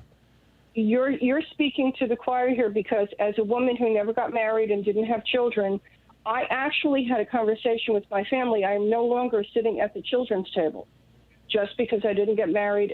So I'm not coming for holiday dinners if you do not sit me with the adults. Wow. And this was when I was in my 20s. Yeah. Now, there's always this thing about women, like you, and I'm postmenopausal, so it doesn't even matter anymore, but women are valued for their fertility. Yep. And this thing that we have done to women in the sense of giving them only that value, memo to the men in the world, we are actually part of the human race, and we are not, there's no bun in the oven. We are not appliances. And I would argue that the whole beauty thing is a piece of that. It's, if a young woman is, quote, beautiful, typically what that means is that, she's perfect for reproduction. She's not defective. She's not, what you get the point. But to add to that point is that, they used to use the word spinster, and they don't have any such word for men. But after you're 25, you're a thornback, which is a fish that has this thorny spine, and it's because you are not palatable to men. God. Oh, God. Okay, no, seriously. I get it. It's all coming out of this mentality that women are toaster ovens. Yeah, we are appliances. We have a bun in the oven, and you just keep churning them out because we're not actually people. And this whole thing about they don't make men get into bed with a woman and say, get her pregnant, because that's we want babies. But once a woman is pregnant, and Giselle hit it with the nail on the head when she said they are only pro-pregnancy. Right. Because, and it was the pastor that you talked to also. Once this baby is born, they don't care if it lives in poverty, gets an education, dies on the street. They don't care. Yeah. They have an ideology that it's up to that person and their family. It's no longer the responsibility of society. Once a baby is born, it is the responsibility of their family. And if that family is poor, or if that family can't provide, or if that family is dysfunctional, or if that family is abusive, that is not society's problem. Until it spills over into the streets. That, I tell you what we do to try and I mean, it's just a thought. If every man who got a woman pregnant had to have a DNA test to prove he is or isn't. Now, let's say what we can't prove who the baby's father is, but we can with DNA. Right. That the government is on. If the government is going to say a woman has to stay pregnant, then the government is on the hook for everything that child needs, including an education, unless they want to go after the man. How about child support begins the day of the positive pregnancy test? Absolutely. But let's say you can't track his sorry ass down. Okay, so you just can't get there. But then the government, if the government is going to say a woman has to stay pregnant, then the government has to take care of this child if she cannot. There you go. There you go. Colleen, I need to move along. I want to get some other voices in here, but thank you. You are. Put it in the pocketbook. Yeah, okay? there you go. You are very articulate. Thank you. Brilliant. Jim in Austin, Texas. Hey, Jim, what's on your mind? Good morning, Tom. Yes, you were mentioning, I think about 30 minutes or an hour ago, this word codification. Yeah, a woman called and asked about it. I didn't know. You're a lawyer, though, right? Well, strictly speaking, and I'm a lawyer, it simply means putting the various acts, the statutes passed by a legislature or by Congress into a structured form called a code that has names, titles, and numbers so that you can find how it all fits together. So, for example, in the federal law, the United States Code, Title 18 is crimes. Title 24 is, 42 is health and welfare, and IRS code is 26. That's the structure. And when a legislature or the Congress passes laws, set what are called session laws or public laws, they are not structured as to the overall system of laws in the nation or the state. So there are people that are experts in this area, and they figure out how all these things relate and tie together so they can be put together and researched in an efficient and reliable fashion. So it's sort of like a library receives a book, in the mail that's for the library, and they decide, okay, in the Dewey Decimal System, this should be, 1239.07 or whatever, and they put it on the appropriate place on the shelf. Yeah, that's the basic idea of what codification does. Yeah. Now, what appears to have happened, and to my experience, this has only happened in the last year or two, or maybe even more recently, people are using the word codification to, I think what they mean, say to take something, whether it's what people are talking about or perhaps a decision of a court, and to take it and take a legislative body like the Congress, have that passed as a law, which then puts it into the codified, numerical system. Right. But that is, in my experience, a very new use of the term. Yeah, it always meant just a structure. Yeah, I've heard people use that term on television in a way that caused me to think, and I didn't go to law school, caused me to think that it meant it has been approved by a court. And there's a different word for that. Is that adjudication? Is that? Yeah, this isn't even, and you hit on a really very important point that a lot of people are confused on. When I went to school, they tell us, well, the laws are passed by the Congress and the president signs them. And then there was a sort of a little discussion that made it look like, well, then whatever was passed by the legislative body, or Congress, that's a legislative body, went over to the Supreme Court, and they figured out whether or not it was constitutional. Yeah, judicial review. That's not the way it works. There has to be a case or controversy. Right, there has to be a challenge to it. No, I get that, Jim. That's yeah, it. I get it. A lot of people are confused by that. Yeah. But, is that responsive to what you were asking? It is. Jim, you're brilliant. Thank you so much. Oh, well, thank you so much.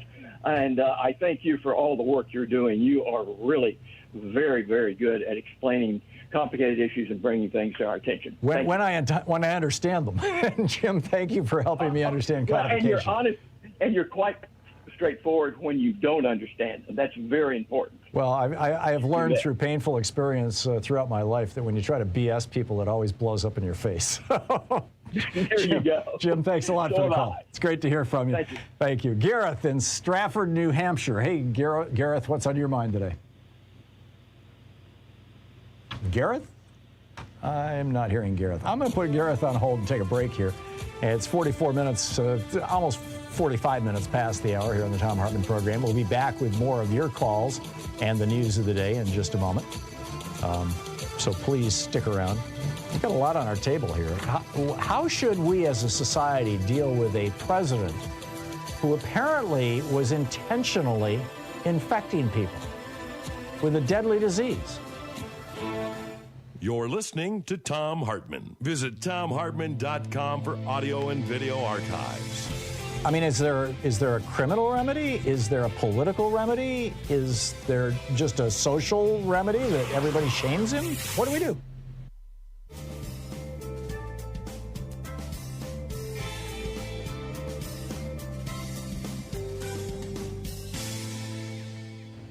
And welcome back. Sadie in Donaldsonville, Georgia. Hey, Sadie, what's on your mind today?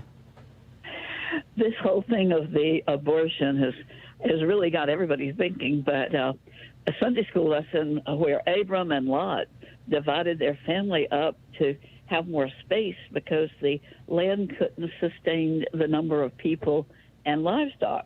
Mm-hmm.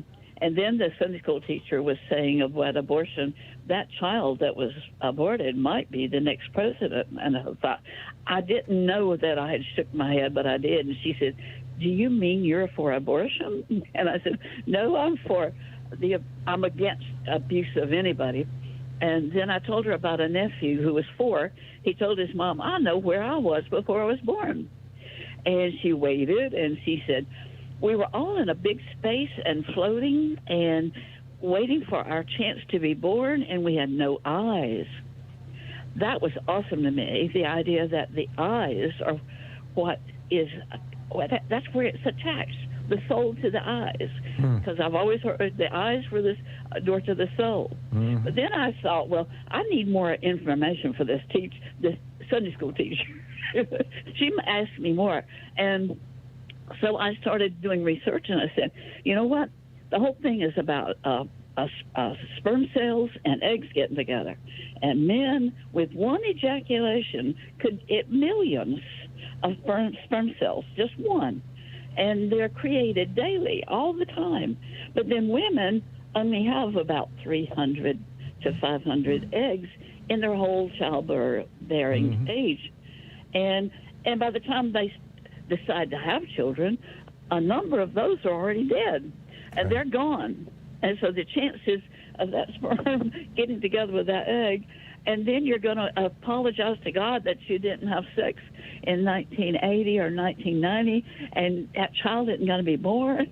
It gets so ridiculous. It gets very complex. I'm not a mathematician. Ecclesiastically. I don't know what.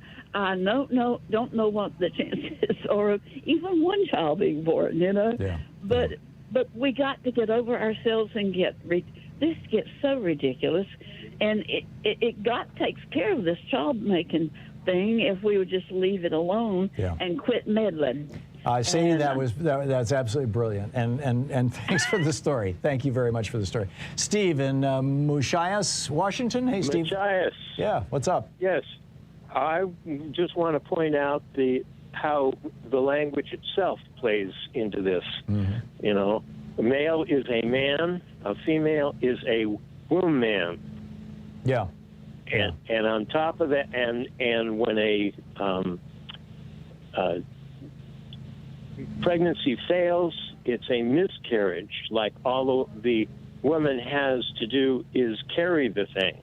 And you know, that tells enough of the story for me. These are all excellent points. Yeah. Yeah, I remember being with a woman that was really into the equal rights thing in the 70s, and she got upset about the chairman of a committee being a chairman, not a chairperson. I didn't understand it then, but I think I understand it now. Yeah, there you go. Yeah, we're trying to degenerize our language as much as possible, but you know, this is the stuff that's left over from the old Norse and German that informed English. We'll be right back.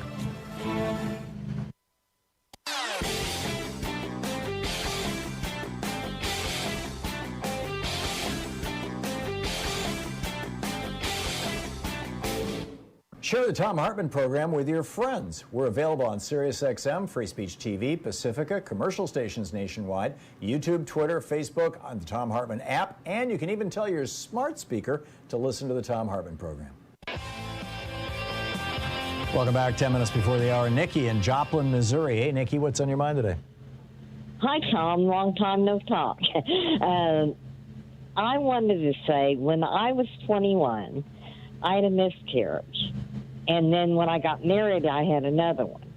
And they found out I had a tilted uterus, you know. And they said that can cause, that caused the miscarriages. Well, later, I got pregnant with my husband, and I didn't even know it because I just had a miscarriage, you know.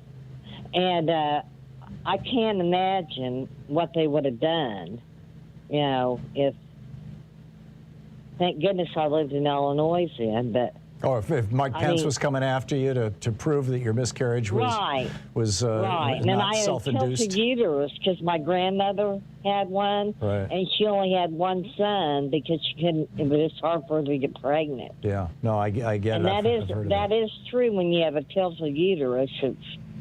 And Also, I wanted to make a comment that I really believe, and I listened to Neil Caudio and Lawrence Tribe. I really like him. Next, they're going to come for gay rights. Yep. And you'll be in trouble for getting contraceptives. Businesses will be able to tell women what they can and can't do about that. And I want to know if this will backfire, maybe, because that's my hope. That's my hope, Nikki. Is that the Republicans, because abortion was legal, Republicans have used abortion as a wedge issue for 50 years now. Once abortion is illegal, I think Democrats will be able to use it as a wedge issue. Time will tell, but I think that's going to be the case. Nikki, thank you for the call. I have to move along. I'm sorry. Gary in hometown Illinois. Hey, Gary, what's up? Hello, Tom. Number one, thank you for all that you and all the progressives do. I watch Steffi every morning before I have to leave for work. Cool. Thanks. My point is that it's not my idea. It's been around for a while, but I haven't heard it mentioned much lately. What about insurance for gun owners? We have to have car insurance. And with any kind of roadblock that we can bring into the conversation. And also, is car insurance federally regulated? Is it a federal thing, or is no? It those are state laws. Those are all state laws. You are singing my song, Gary, that we should be regulating guns the same way we regulate cars. That you have to prove proficiency, and you have to prove you know how to drive, and you have to take a test. You have to prove you know the law. So the same thing with guns. There should be a shooting range test, and there should be a written test. Then, so you get your license. Then you have to register your gun every year with the federal government and pay a small registration fee. And then you have to have liability insurance, because what you have is something that is deadly. It's designed to kill people. Cars are not designed to kill people, but they do kill people, 50,000 of them a year. And so we have to have liability insurance for cars. We're killing about as many people with guns every year. Why do we not have liability insurance with guns? Why is it that if those Sandy Hook kids had been plowed down by a drunk driver in the street, they would have each one of their families would have gotten $1 million from Geico or whatever, but because they were shot by a kid with an AK-47 or an AR-15, they got nothing. I mean, there was no penalty, and the insurance companies would act like a barrier. But can't we legislate that federally? There's federal laws that call for certain regulations on things. It's such a maybe you could use the Interstate Commerce Clause to regulate that, but I'd like to see at least some states begin this process. I'm with you, Gary. Thank you very much for the call. Gareth in Stratford, New Hampshire. Hey, Gareth, what's up?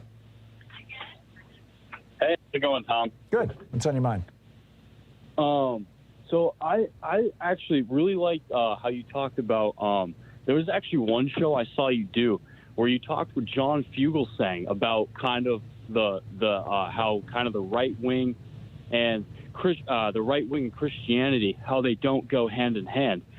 And I totally agree with you, because I can tell you from experience, the church that I most recently go to, that they always talk badly about people that are poor, marginalized groups, and they always talk bad about like Black Lives Matter, even though mainly they're just trying to have better wages, have better more opportunity, and I totally agree. The same thing with the abortion thing, how essentially they're trying to make it illegal, and at the same time, like when they say they're pro-life, like Republicans, they're also pro-death penalty. Yeah, and let's remember that the pro-life movement up until 1974, the people who called themselves the pro-life movement were the anti-death penalty movement, and the anti-abortion people hijacked that phrase. Garrett, thank you. Very well said. Randy in Branson, Missouri. Hey, Randy, what's up? Yeah, hey, Tom. Thanks for taking the call. I'm very pro-choice. I can't imagine the chaos that's going to be unleashed if that gets Roe versus Wade is overruled. But when it comes to stating arguments, I never hear a father's rights in that. It's always the mother. It's between the mother and the physician, the mother and her priest or whatever. But a father may not be able to have a baby at that time for the exact same reason that some women choose abortion. He's going to be on the line financially, and he's just never in the mix, it seems like. Yeah, well, that's because the baby's not growing in his body. Well, you said earlier that, it was kind of an off remark, but child support should start at conception. Yeah. That guy may not be able to keep his lights on. That type of thing. I don't know. Well, it just it seems if, to me if we're going to force women to argument. carry the child, then maybe we should force men to pay for it. I mean, they played a 50-50 role in this, Tom, if that child goes on food stamps or Medicare, the state will go after the father for child support automatically. He doesn't have a choice. In Missouri? Now, is that the case in Missouri? I don't think that's the case all around the country. I think it is. I think that's a state mandate, but it's definitely in Missouri. And I practice law in 3 states, and it's in all the states I practice in. Interesting. If she goes on public assistance, the state initiates the child support procedure. Fascinating. Randy, I got to run, but thank you for the call. Up next, David K. Johnston. We're going to do a deep dive into how Donald Trump got rich off being president. This is bizarre stuff. Stick around.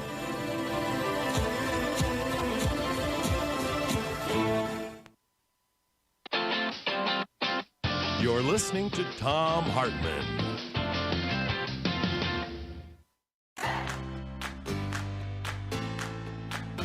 These companies support the Thom Hartmann Program. They are HelloFresh, the #1 meal kit delivery service. More info at HelloFresh.com, code TOM. CB Distillery, CBD for sleep and pain relief. More info is available at cbdistillery.com, code TOM. Ground News, a well-rounded perspective for news readers. More info at ground.news/Tom. Angie, for any project on your to-do list. More info at Angie.com. Dinovite, a whole food supplement for your pet's immune system. More info at Dinovite.com. And ExpressVPN, the VPN that just works. More information at expressvpn.com/Tom.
We have a group of frontline funders, and God bless them, who have put up, they will match, let me say this correctly, they will match your contribution today only, right now, 877-378-8669.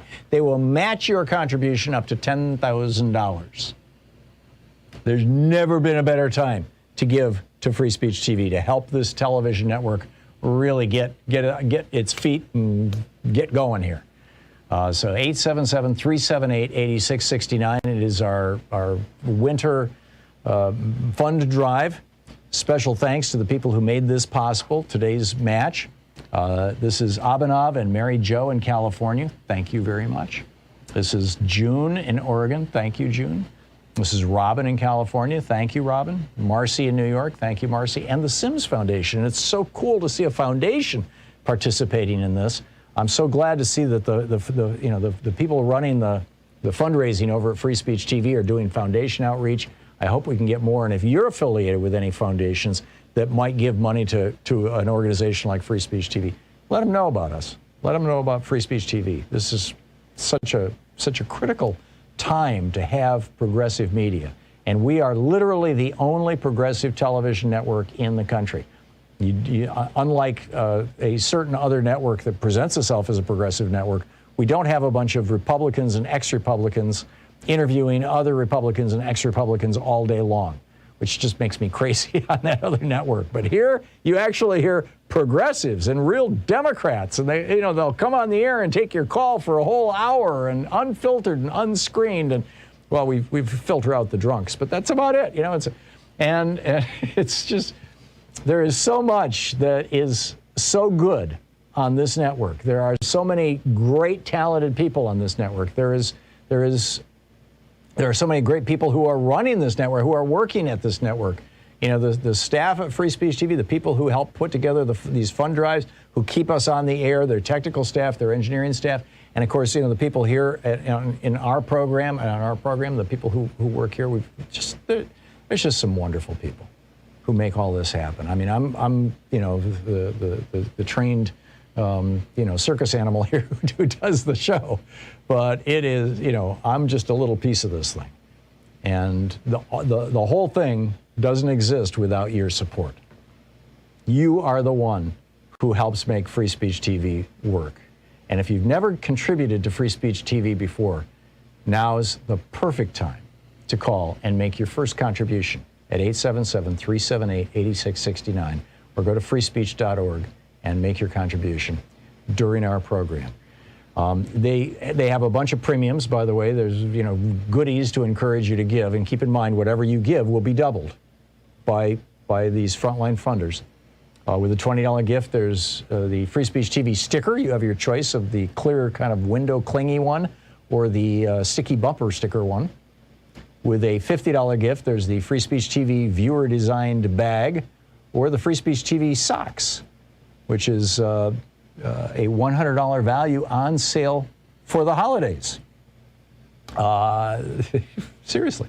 With a $75 gift, there is the Free Speech TV hat. In each case, you get your choice of one of these things, if I didn't make that clear on the $50 gift or the $20 gift. With a $75 gift, there's a Free Speech TV hat or the Free Speech TV mug.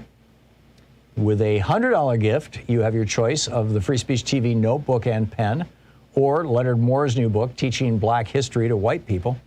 And there's going to be a special with him on Just Solutions on Friday, December 3rd at 9 p.m., 6 p.m. Pacific time, right here on Free Speech TV.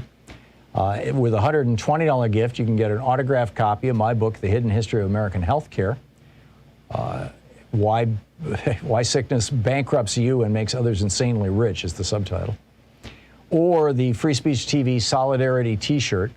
With a $240 gift, hang out with us on Zoom. Well, we do periodically, we do these Zoom calls where we try to get typically around, more or less a dozen people together and just talk for a little while about what's going on in the world. You can lobby me, or make your points and however you'd like, or ask any question you'd like. It's kind of an Ask Tom Anything hour. And with a $1,000 gift, you're welcome to come here to Portland and hang out with us, sit on the couch here in our little studio, and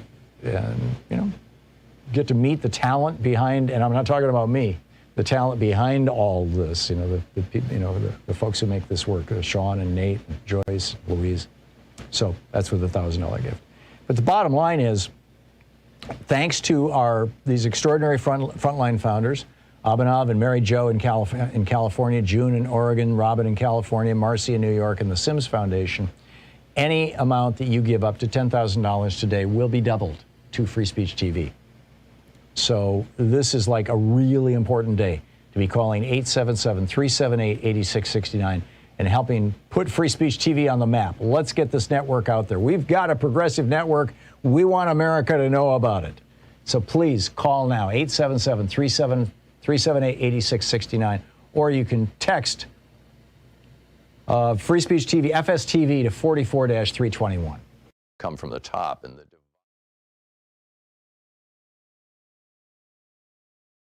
women's suffrage movement by Sally Roche Wagner.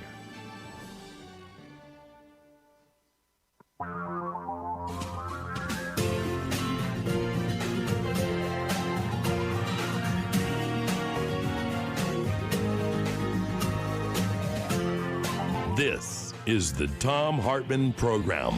And welcome back to the third hour of our program. In our Conversations with Great Minds series, today with us is David K. Johnston. He's an investigative journalist. He's the co-founder of DCReport.org.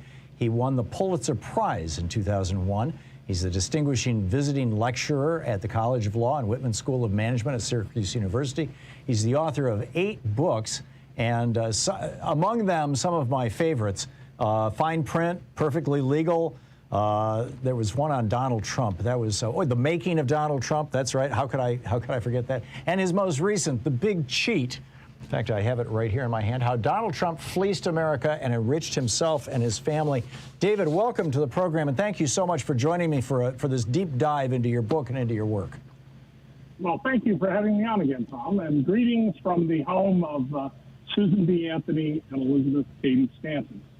And that is? The 2 most important women in the suffrage movement. No, I know who they are. Where is the home? You mean the home state, or are you in a building? Yes, no, Rochester, New York, where Susan B. Anthony and Elizabeth Cady Stanton lived out in farm country, short distance from here. And, of course, also Frederick Douglass published the North Star newspaper from here. Wow. Rochester was a very important center of the suffrage movement and the abolitionist movement. You are steeped in history, David. You are absolutely steeped in history. Tell me the story of Stacey Black.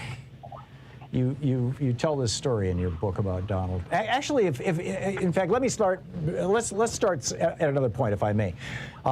Sure. In your kind of background book on Donald Trump that you published a couple of years ago, who is Donald? Who is this guy really? Where did he come from? How did he get on our scene? I think for people who don't live in New York State, or in particular in New York City, he just, other than being, the celebrity apprentice guy on TV, people just don't know, where did he come from?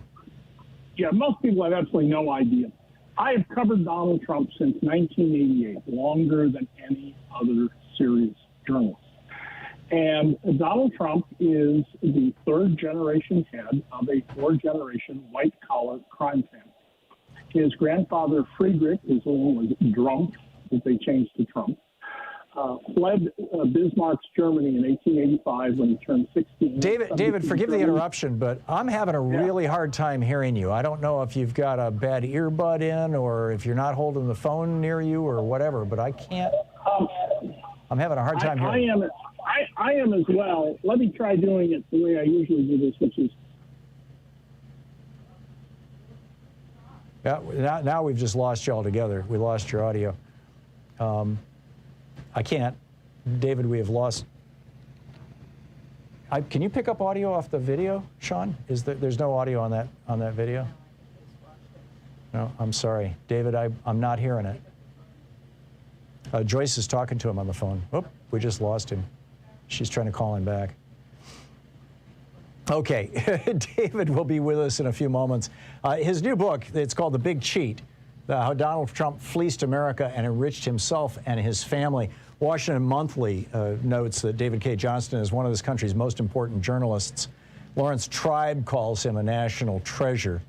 And Donald Trump said, I know the reporter's a weird dude who's been following me for 25 years, so obviously he hasn't done so well. He's been following me in a negative fashion for 25 years. Always a hit. And I'm president, and he hasn't done a very good job. This is on the back of David's book, is this, trash-talking David K. Johnston by Donald Trump. So Joyce, I believe, has got David back on the phone, and we're going to try and have, some halfway decent audio, because it really is a good idea when you've got a guest on if you can actually hear what they have to say.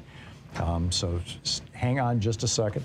The book, by the way, starts out with the original lie. We will go through this stuff, then goes on to the jobs mirage, and then the charity doghouse. I mean, this is kind of step by step through all these things. Not sure what's happening with David. Off the books, collecting tribute, don't ask, don't know, conflicts of interest. In fact, I think that probably lacking David, let me just share with you, the first couple paragraphs of the book. This is from the introduction. The majority of Americans found themselves in uncertain economic circumstances in 2015, many in scary straits. Living paycheck to paycheck, even with 2 working adults in the family, had become the norm in America. By 2015, many people had been down so long, walloped by economic shocks in 2000 and 2008, they believed the future was not President Ronald Reagan's morning in America, but endless debt and potential homelessness. The rent was too high, the wages too low. It was a time of anxiety for most, even as those at the top gathered riches beyond the imagining of any generation before them. Okay, that's the opening paragraph of David's book. David, you want to try it again? I've got you on the board. David? I think you've got me back, Tom. I do, yes. Hey, praise the Lord and pass the ammunition. Okay, so you started out by saying that Donald Trump was the fourth generation of a crime family in America? He's the third generation of a four-generation white-collar crime family. So fill that in. His grandfather, Friedrich Trump, fled Bismarck's draft when he turned 16 in 1885, lied to get his American citizenship. I think the evidence is quite clear that he was a pimp who ran whorehouse operations in Seattle, Everett, Washington, and the Yukon Territory. He even built a hotel for what were called sporting ladies on land he didn't own. Tried to go back to Germany with a fortune that he made, and the Germans wrote him a letter, which I have a copy of, saying basically, you draft dodging no good, you're not welcome, get out of our country. He died in the influenza pandemic a century ago. Donald's father, Fred, who was born in 1905, ripped off the taxpayers for about $40 million in today's money. President Eisenhower threw a fit in the Oval Office when he heard this, because, of course, Eisenhower, as a general, was the man who sent all those young American men to their deaths on Omaha Beach. And Fred Trump defended this, saying that, well, to the Senate Current Banking Committee, well, yes, I did have all this extra money, but I didn't take it. It's in my business bank account. Like, so what? So how does Fred Trump's ripoff tie back to Omaha Beach? Well, the money that was ripped off was to build subsidized housing for GIs and sailors from World War II. And there was a contract as to how much money he was entitled to make, and instead he made $4 million more, close to $40 million in today's money, through the contract, and was investigated for this by the Senate. Wow. And he had a business partner for many years in building the thousands and thousands of apartments that he owned in Brooklyn and Queens, a guy named Willie Tomasello. Willie Tomasello is identified in numerous government reports as a front for the Gambino and Genovese mob families in New York, the two most vicious mafia families in New York. When Donald finished college and got a degree he clearly didn't earn from Penn in economics, he came to New York, immediately started ingratiating himself to the notorious Roy Cohn. He called Roy Cohn his second father. And he began embedding himself in relationships with New York mobsters.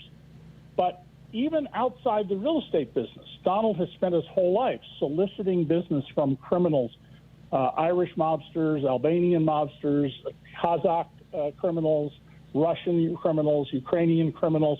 It's just who he is, and he's been doing this his entire life.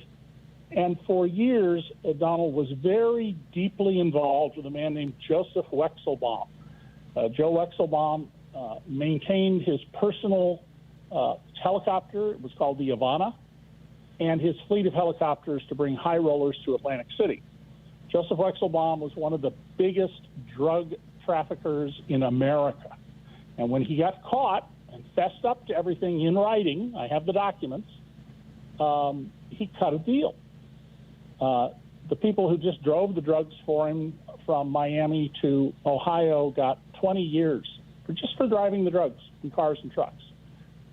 Joe, after his case was referred to the courtroom of federal judge Mary Ann Trump Berry, Donald's sister, in a jurisdiction where it was alleged no crime had taken place, he served 18 months, and when he got out, he went back to work for Donald Trump as his helicopter consultant. And despite telling the federal government he had no money, couldn't pay his federal fines, $30,000, he suddenly moved into a multi-million-dollar apartment in Trump Tower. That's who Donald Trump is. He is a lifelong criminal. And the fourth generation of the family is Jared Kushner and Ivanka Trump, and the two older Trump sons, Don Jr. and Eric. That's an amazing, amazing story. We're talking with David K. Johnston. He's his new book out. It's called The Big Cheat: How Donald Trump Fleeced America and Enriched Himself and His Family. And doing a deep dive here this hour into the history of Donald Trump and what he's up to now as well. We'll be back with David in just a moment. It's 16 minutes past the hour here on the Thom Hartmann Program. It's Conversations with Great Minds with David K. Johnston. This is the Thom Hartmann Program. David's website, by the way, dcreport.org, and you can tweet him at David K.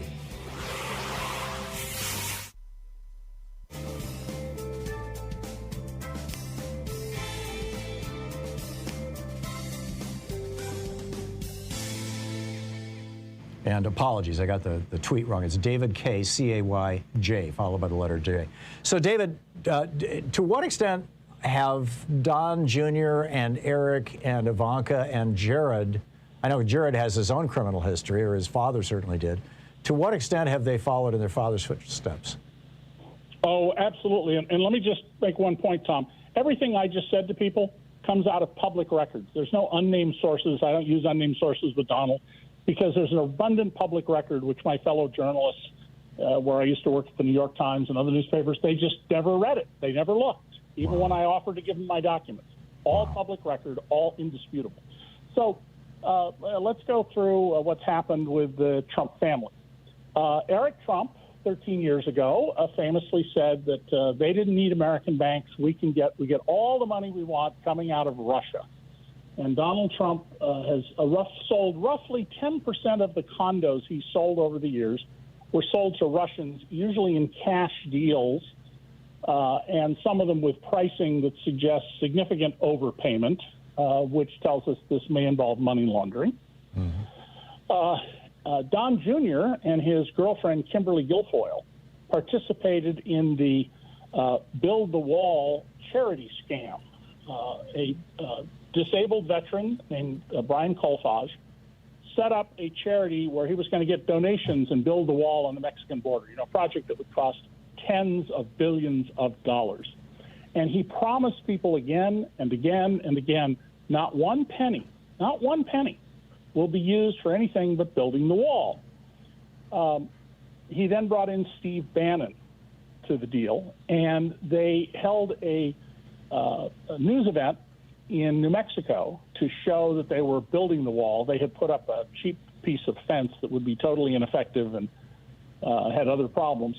And Don Jr. and Kimberly Guilfoyle came out there and endorsed the project. So what actually happened?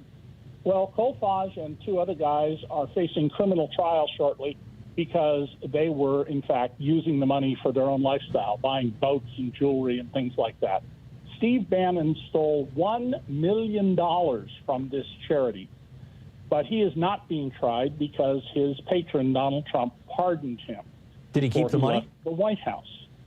Now, Ivanka herself, she obtained from the government of China numerous patents, trademarks, service marks, intellectual property rights.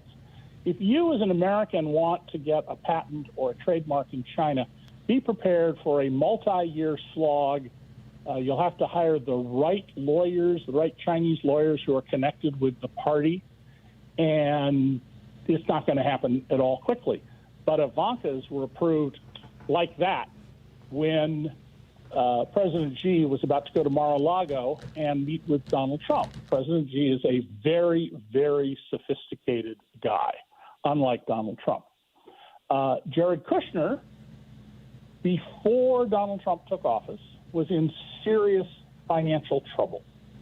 He had persuaded his family to buy 666 Fifth Avenue an office building a couple of blocks down the road from Trump Tower. David, if I could ask you to just pause right there. I'm sorry, it's the tyranny of the clock here on commercial radio. And we'll pick up the story where we left off in 60 seconds. I've got to read a commercial over on the commercial side of the show, and you'll hear a promo on this side, on the non-commercial side, and we'll be back in 60 seconds with David K. Johnston. Stick around.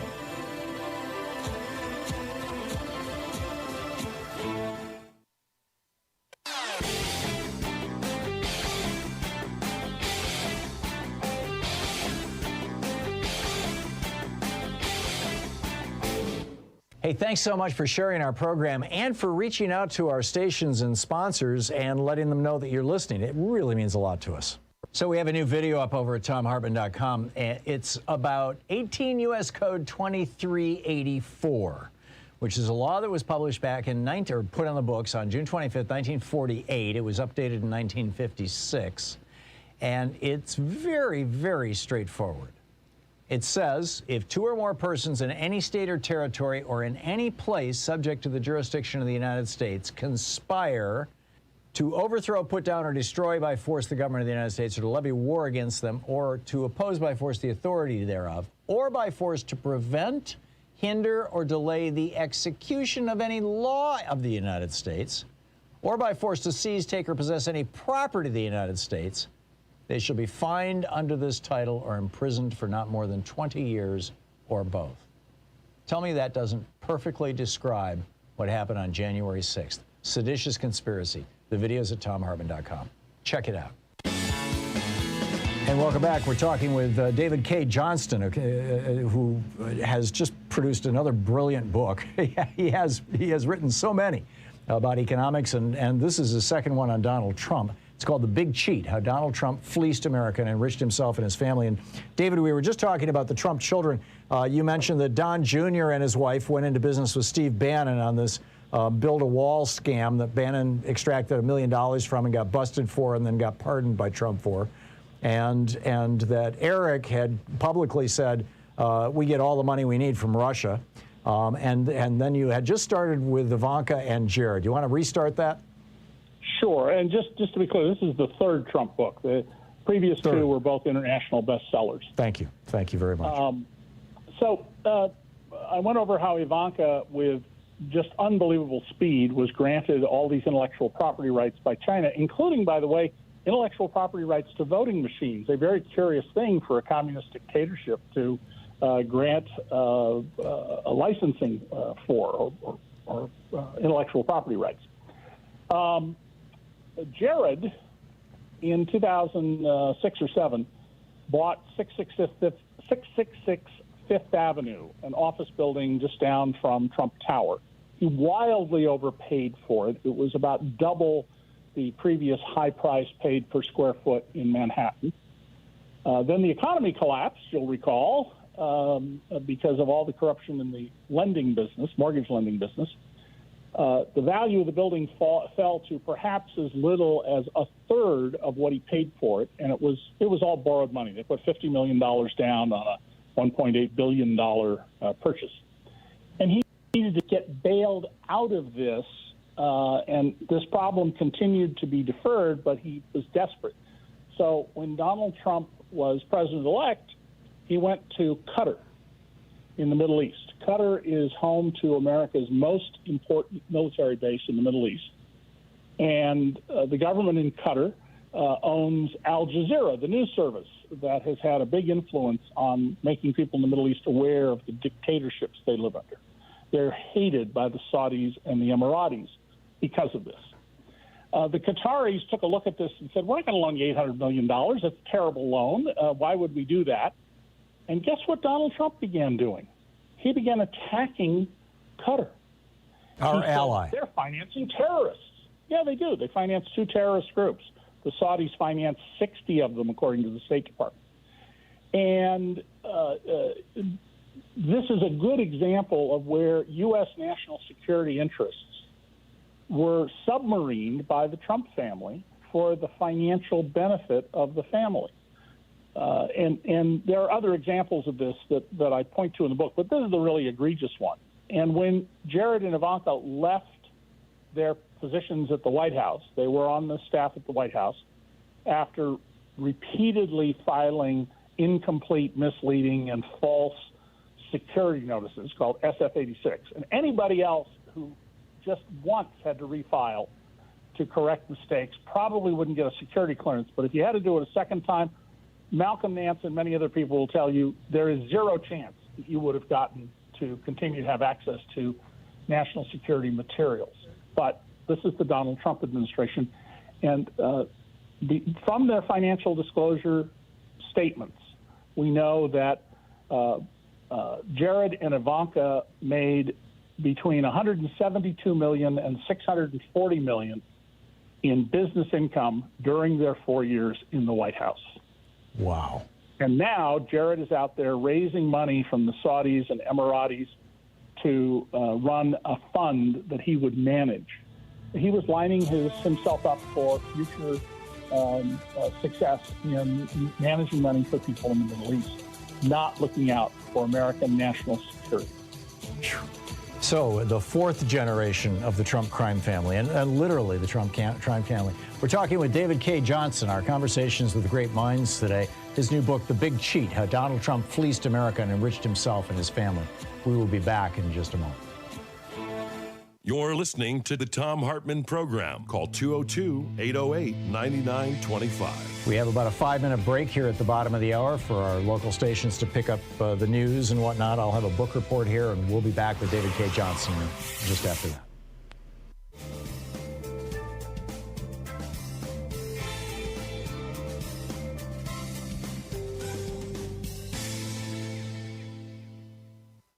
We have a group of frontline funders, and God bless them, who have put up, they will match, let me say this correctly, they will match your contribution today only, right now, 877-378-8669. They will match your contribution up to $10,000. There's never been a better time to give to Free Speech TV, to help this television network really get its feet and get going here. So 877-378-8669. It is our winter fund drive. Special thanks to the people who made this possible, today's match. This is Abhinav and Mary Jo in California. Thank you very much. This is June in Oregon. Thank you, June. This is Robin in California. Thank you, Robin. Marcy in New York. Thank you, Marcy. And the Sims Foundation. It's so cool to see a foundation participating in this. I'm so glad to see that the people running the fundraising over at Free Speech TV are doing foundation outreach. I hope we can get more. And if you're affiliated with any foundations that might give money to an organization like Free Speech TV, let them know about us. Let them know about Free Speech TV. This is such a critical time to have progressive media. And we are literally the only progressive television network in the country. Unlike a certain other network that presents itself as a progressive network, we don't have a bunch of Republicans and ex-Republicans interviewing other Republicans and ex-Republicans all day long, which just makes me crazy on that other network. But here, you actually hear progressives and real Democrats, and they'll come on the air and take your call for a whole hour, and unfiltered and unscreened, and well, we filter out the drunks, but that's about it. It's just, there is so much that is so good on this network. There are so many great, talented people on this network. There are so many great people who are running this network, who are working at this network. The staff at Free Speech TV, the people who help put together these fund drives, who keep us on the air, their technical staff, their engineering staff, and of course, the people here in our program, the people who work here. There's just some wonderful people who make all this happen. I mean, I'm the trained circus animal here who does the show, but it is, I'm just a little piece of this thing, and the whole thing doesn't exist without your support. You are the one who helps make Free Speech TV work. And if you've never contributed to Free Speech TV before, now's the perfect time to call and make your first contribution at 877-378-8669, or go to freespeech.org and make your contribution during our program. They have a bunch of premiums, by the way. There's goodies to encourage you to give, and keep in mind whatever you give will be doubled by these frontline funders. With a $20 gift, there's the Free Speech TV sticker. You have your choice of the clear kind of window clingy one or the sticky bumper sticker one. With a $50 gift, there's the Free Speech TV viewer designed bag or the Free Speech TV socks, which is a $100 value on sale for the holidays. Seriously. With a $75 gift, there is the Free Speech TV hat. In each case, you get your choice of one of these things, if I didn't make that clear on the $50 gift or the $20 gift. With a $75 gift, there's a Free Speech TV hat or the Free Speech TV mug. With a $100 gift, you have your choice of the Free Speech TV notebook and pen, or Leonard Moore's new book, Teaching Black History to White People. And there's going to be a special with him on Just Solutions on Friday, December 3rd at 9 p.m., 6 p.m. Pacific time, right here on Free Speech TV. With a $120 gift, you can get an autographed copy of my book, The Hidden History of American Healthcare. Why Sickness Bankrupts You and Makes Others Insanely Rich is the subtitle. Or the Free Speech TV Solidarity T-shirt. With a $240 gift, hang out with us on Zoom. Well, we do periodically, we do these Zoom calls where we try to get typically around, more or less a dozen people together and just talk for a little while about what's going on in the world. You can lobby me or, make your points and however you'd like, or ask any question you'd like. It's kind of an Ask Tom Anything hour. And with a $1,000 gift, you're welcome to come here to Portland and hang out with us, sit on the couch here in our little studio, and get to meet the talent behind. And I'm not talking about me, the talent behind all this. The folks who make this work, Sean and Nate, and Joyce, Louise. So that's with a $1,000 gift.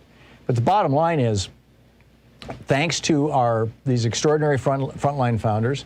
Abhinav and Mary Jo in California, June in Oregon, Robin in California, Marcy in New York, and the Sims Foundation. Any amount that you give up to $10,000 today will be doubled to Free Speech TV. So this is like a really important day to be calling 877-378-8669 and helping put Free Speech TV on the map. Let's get this network out there. We've got a progressive network. We want America to know about it. So please call now, 877-378-8669, or you can text Free Speech TV, FSTV, to 44-321.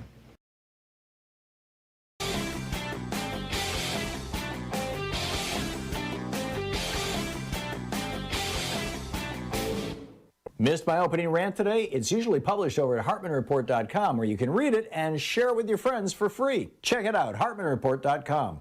So we've got a new video up over at ThomHartmann.com for supporters of our program about the 14th Amendment and the debt ceiling.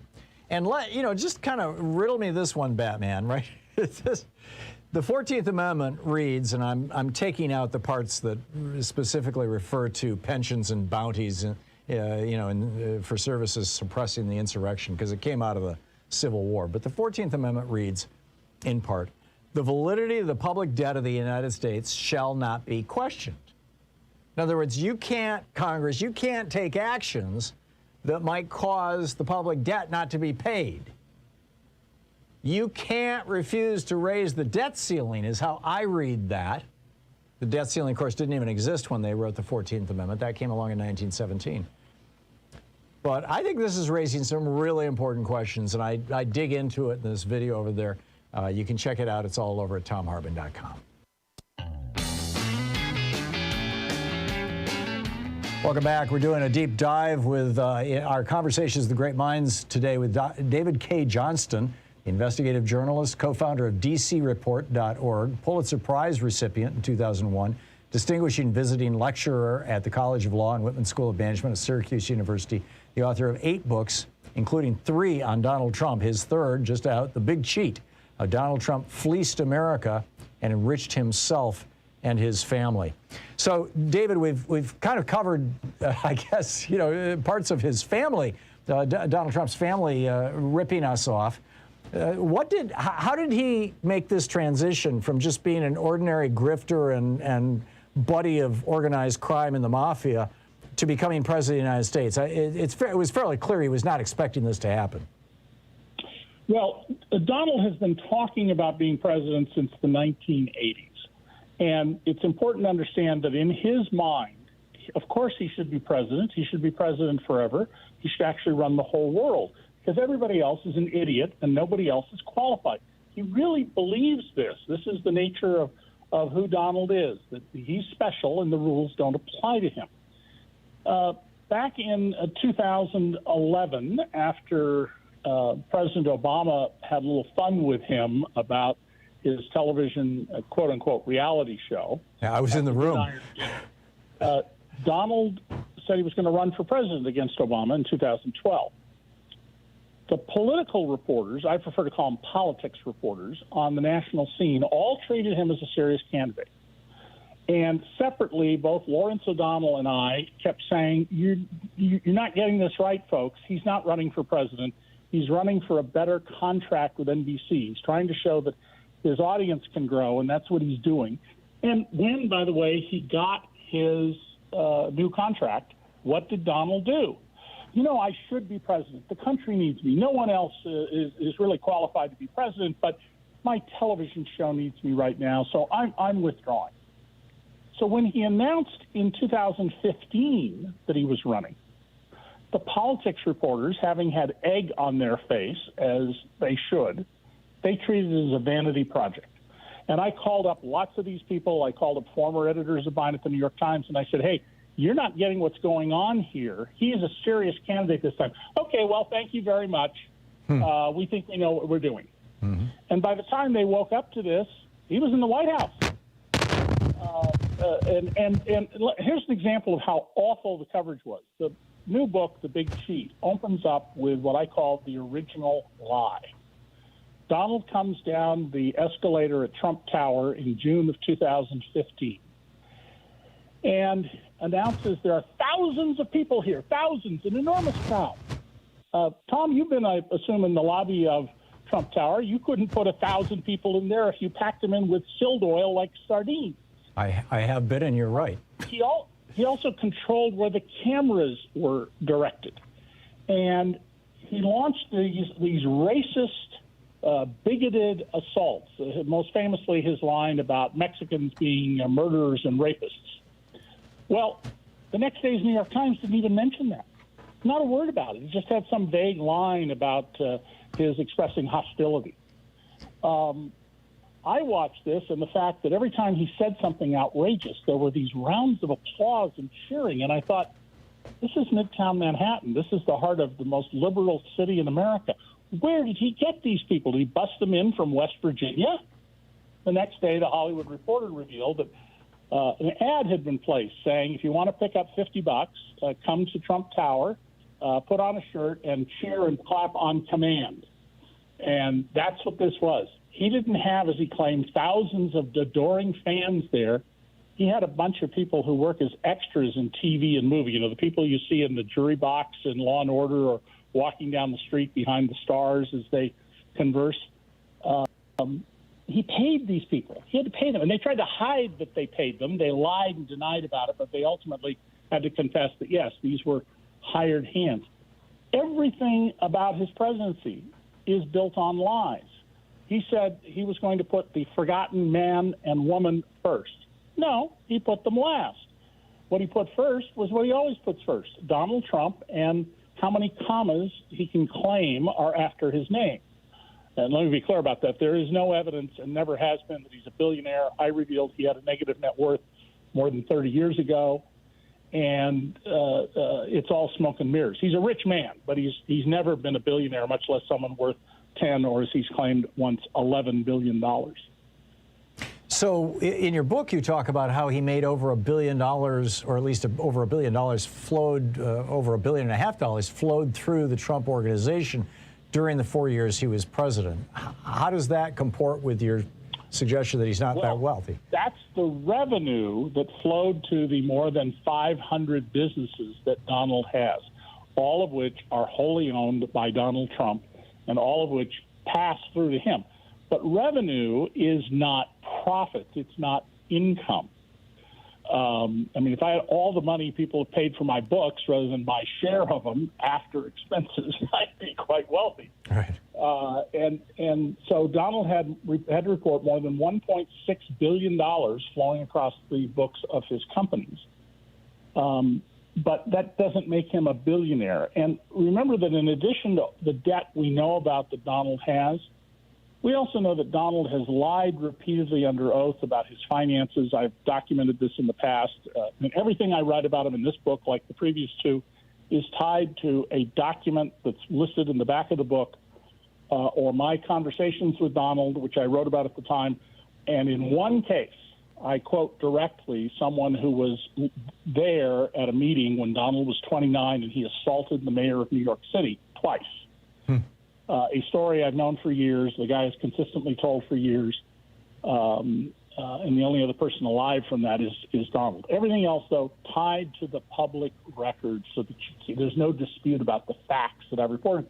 And, you know, Donald has called me up at home for many, many years and threatened to sue me. And I always say, well, Donald, if you believe you have a case, go ahead and sue me. And he knows that he can never have a case because I don't write things that I can't prove. So you mentioned how in debt he is, and my understanding, and I'm nothing close to the scholar of this stuff that you are. In fact, I don't think anybody in this country is. But from just general readings, it seems that he had borrowed something on the order of $1 billion from Deutsche Bank, that Justice Kennedy's son, Johnston, was right in the middle of that Trump made a reference in the Rose Garden to Justice Kennedy about his son just a few weeks or a few months before Justice Kennedy decided to resign. Is there something hinky going on here? Was he just trying to get another Supreme Court justice? Yeah, I don't go into that story for the very reason that we don't know precisely what was going on, and there's so much material where we don't need to worry about that. But yes, of course, there was something hinky going on. There's always something hinky when Donald is involved in it. And let me give you a good example of this. Donald got these loans from Deutsche Bank under terms that they don't make sense. Deutsche Bank's internal people said, don't make loans to this guy. And they went ahead and made them anyway. Well, there's a practice in big high-level banking, not what you and I and probably most people listening to this show do, known as back-to-back. So let's say I wanted a bank to loan my children, one of my children, $10 million, and I had that kind of money. And I go to my banker and I say, look, I don't want to make the loan to my kid. That's going to complicate things. But if you'll make the loan, I'll deposit $10 million, or give you a letter of credit for $10 million. And if my son flakes out, you're covered. Just make him the loan. Well, there's lots of reason to think that the loans from Deutsche Bank on the other side had Russian money in them. When Donald bought this awful, horrible excuse of a mansion in Palm Beach, about 2 miles from Mar-a-Lago, you can go on the internet and find photos and video of it. I mean, it makes the mansions built by West Texas oil richies in the 50s look sophisticated as real estate. He way overpaid for it. He was in trouble, and he had a loan from Deutsche Bank for $40 million on his Chicago hotel, and he couldn't pay it back. So first he sued Deutsche Bank, and he said, well, act of God, I'm excused from paying the loan. It's an act of God. The economy fell apart, and so I don't have to pay, which ultimately no judge would accept if it had gone to trial. And suddenly, one of the Russian oligarchs, a guy who Putin jailed twice for not following his orders. Putin is the head of the biggest, richest criminal gang in the world. And like all mob bosses, he doesn't want to go around handling disputes and stuff. The Godfather lays this out very well. Go do your business. And when I need something, I'll tell you about it. And if you don't perform, there will be penalties. And the guy Robolovlev, who bought the building, paid more than twice what it was worth. And Donald walked away with just enough cash to be able to pay back Deutsche Bank. And why would the Russian oligarch buy this place? Well, the story he told was, I'm in a divorce with my wife, and I'm trying to hide assets. Well, if you're trying to hide assets from your wife, Why would you waste money by overpaying for something? That makes, I mean, you might as well just start a bonfire and throw $20 bills into it. Mm. So this was, that's amazing. So this was part of that backstop, basically, on the back-to-back process. Yes, and this was, understand that Donald has been doing hinky deals with Russians since the early 1980s. For a number of years, the floor immediately below Donald's apartment in Trump Tower, he has 3 floors, so the floor right below it was a full-blown, 24-hour-a-day illegal casino. Wow. Now, when the FBI busted it, what did Donald say? Oh, I had no idea. Really? That's what they were doing? Visit ThomHartmann.com for audio Hang on and just a video second. archives. We'll be right back. We're talking with David K. Johnston, Conversations with Great Minds, his new book, The Big Cheat, How Donald Trump Fleeced America and Enriched Himself and His Family.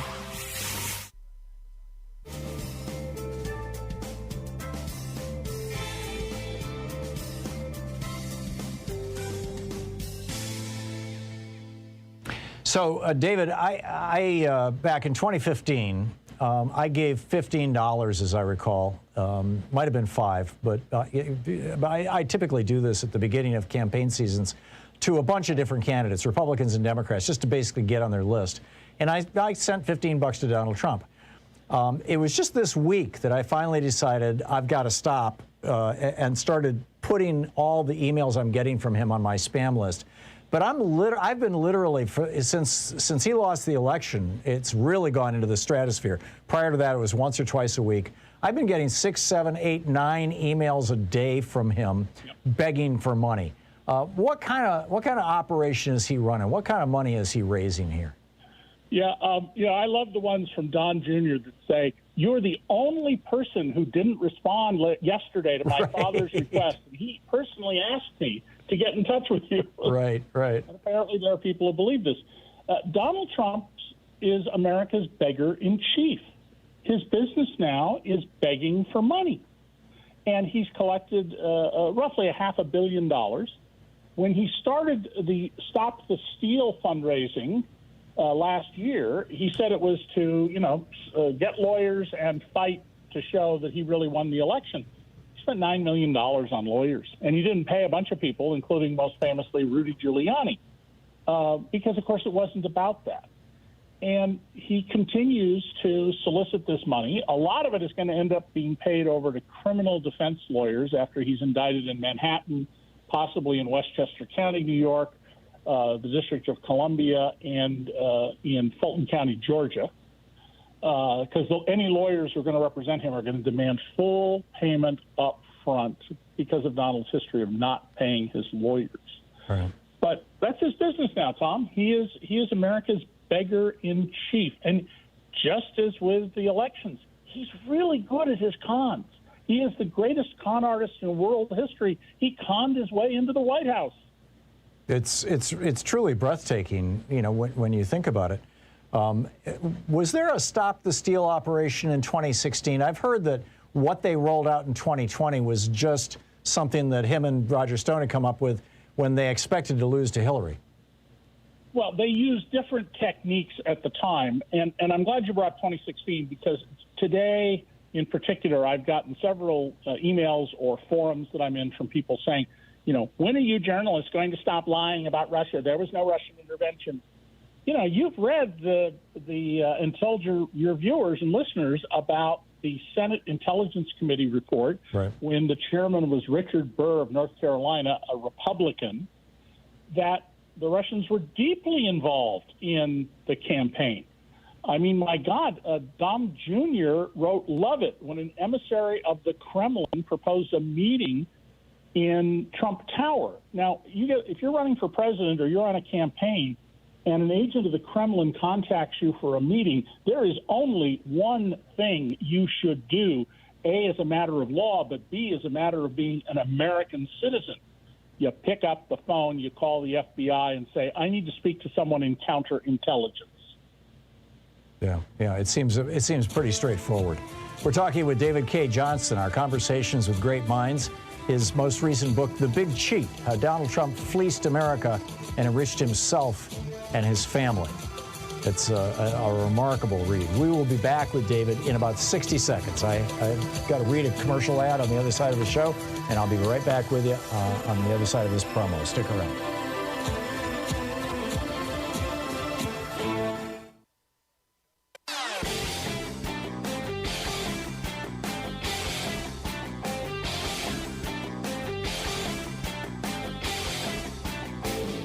Our 1 hour free podcast recaps our show, and it's available wherever fine podcasts are found. And we have the full 3 hour podcast available over at thomhartmann.com if you want to really support our program. So we have a new video op-ed over at thomhartmann.com. So have you ever heard of molnupiravir? It's a new drug that actually looks like it reduces the probability that you will end up hospitalized or dead from COVID-19. It's a 5-day course. You take a pill every day for 5 days. It costs Merck, the company that is selling it, $17.74 to make that 5-day, 5 pills.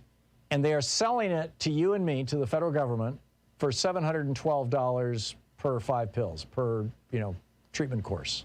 And you say, what?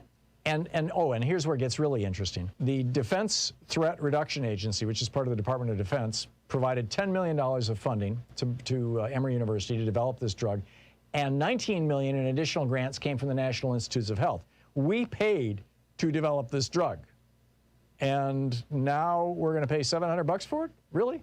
Check it out. There's a video over at thomhartmann.com all about it.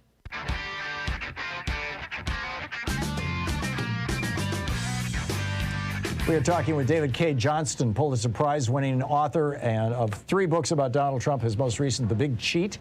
And David, just to kind of wrap this up in the last 6 minutes or so that we have here, what in your mind, I don't want to pick the stories for you out of your book. What are the stories or what is the message that you most want people to know that came out of the research that you did for this book? Yeah, I'm really glad you asked that, Tom. So many things happened during the Trump administration that would have sunk any one of them, any other president.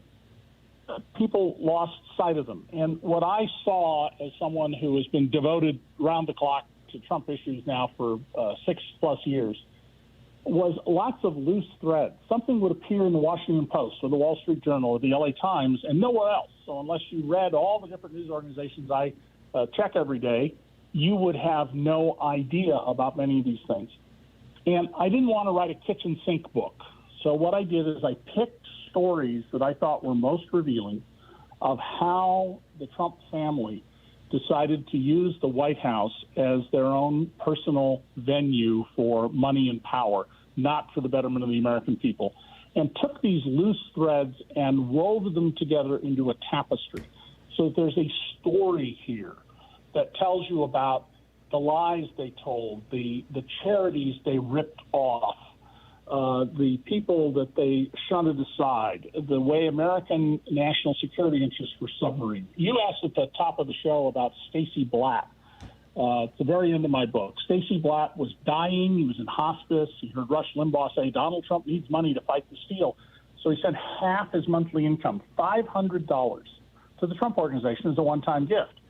But the Trump Organization then tapped his bank account again and again and again and again until they took everything he had, left him with zero. They did this to thousands of people. Usually you get prosecuted and go to prison for that, but that hasn't happened. Joe Biden's, I think, made it pretty clear he doesn't think he should go around recommending the prosecution of the previous president, which is unfortunate in my view. But you're dealing with a family who are not like you and me. They don't have a sense of right and wrong like we do. As long as you win, you get the money, and you aren't prosecuted, you won. And everything that'll get you there is just fine. Lie, cheat, steal, sell out national security, doesn't matter. So in this book, what I wanted to do is give people a understanding through narrative of what Trump did by picking revealing stories. Because if we don't change things, and I have a list of easy-to-do reforms at the end of the book, this is going to happen again. There are other people who want to be our dictator. Some of them are sitting in the U.S. Senate right now, Josh Hawley, Tom Cotton, Ted Cruz among them. And our laws operate on the assumption that the President of the United States is behaving in the interests of the public. You or I might not like a particular policy of a particular president, but I don't think anybody seriously believes that our previous presidents set out to take care of themselves. And even scandal-ridden Richard Nixon believed he was doing things that were for the good of the country, and his wrongdoing was concentrated with keeping himself elected in power, not seizing power.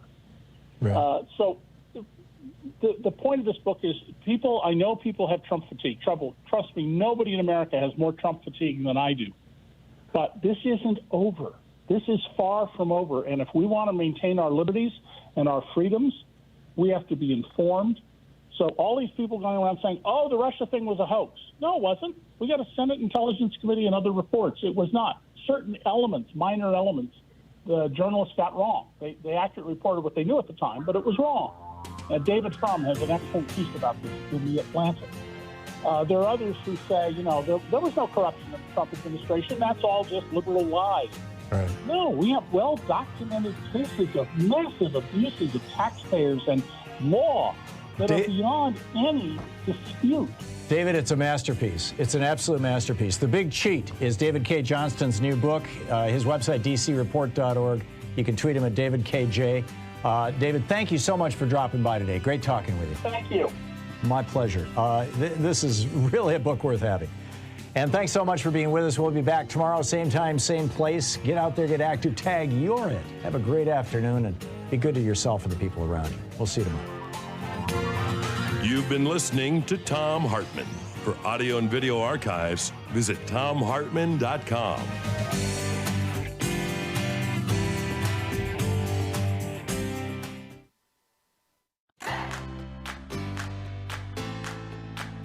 These companies support the Thom Hartmann Program. They are HelloFresh, the #1 meal kit delivery service. More info at HelloFresh.com, code TOM. CB Distillery, CBD for sleep and pain relief. More info is available at cbdistillery.com, code TOM. Ground News, a well-rounded perspective for news readers. More info at ground.news/Tom.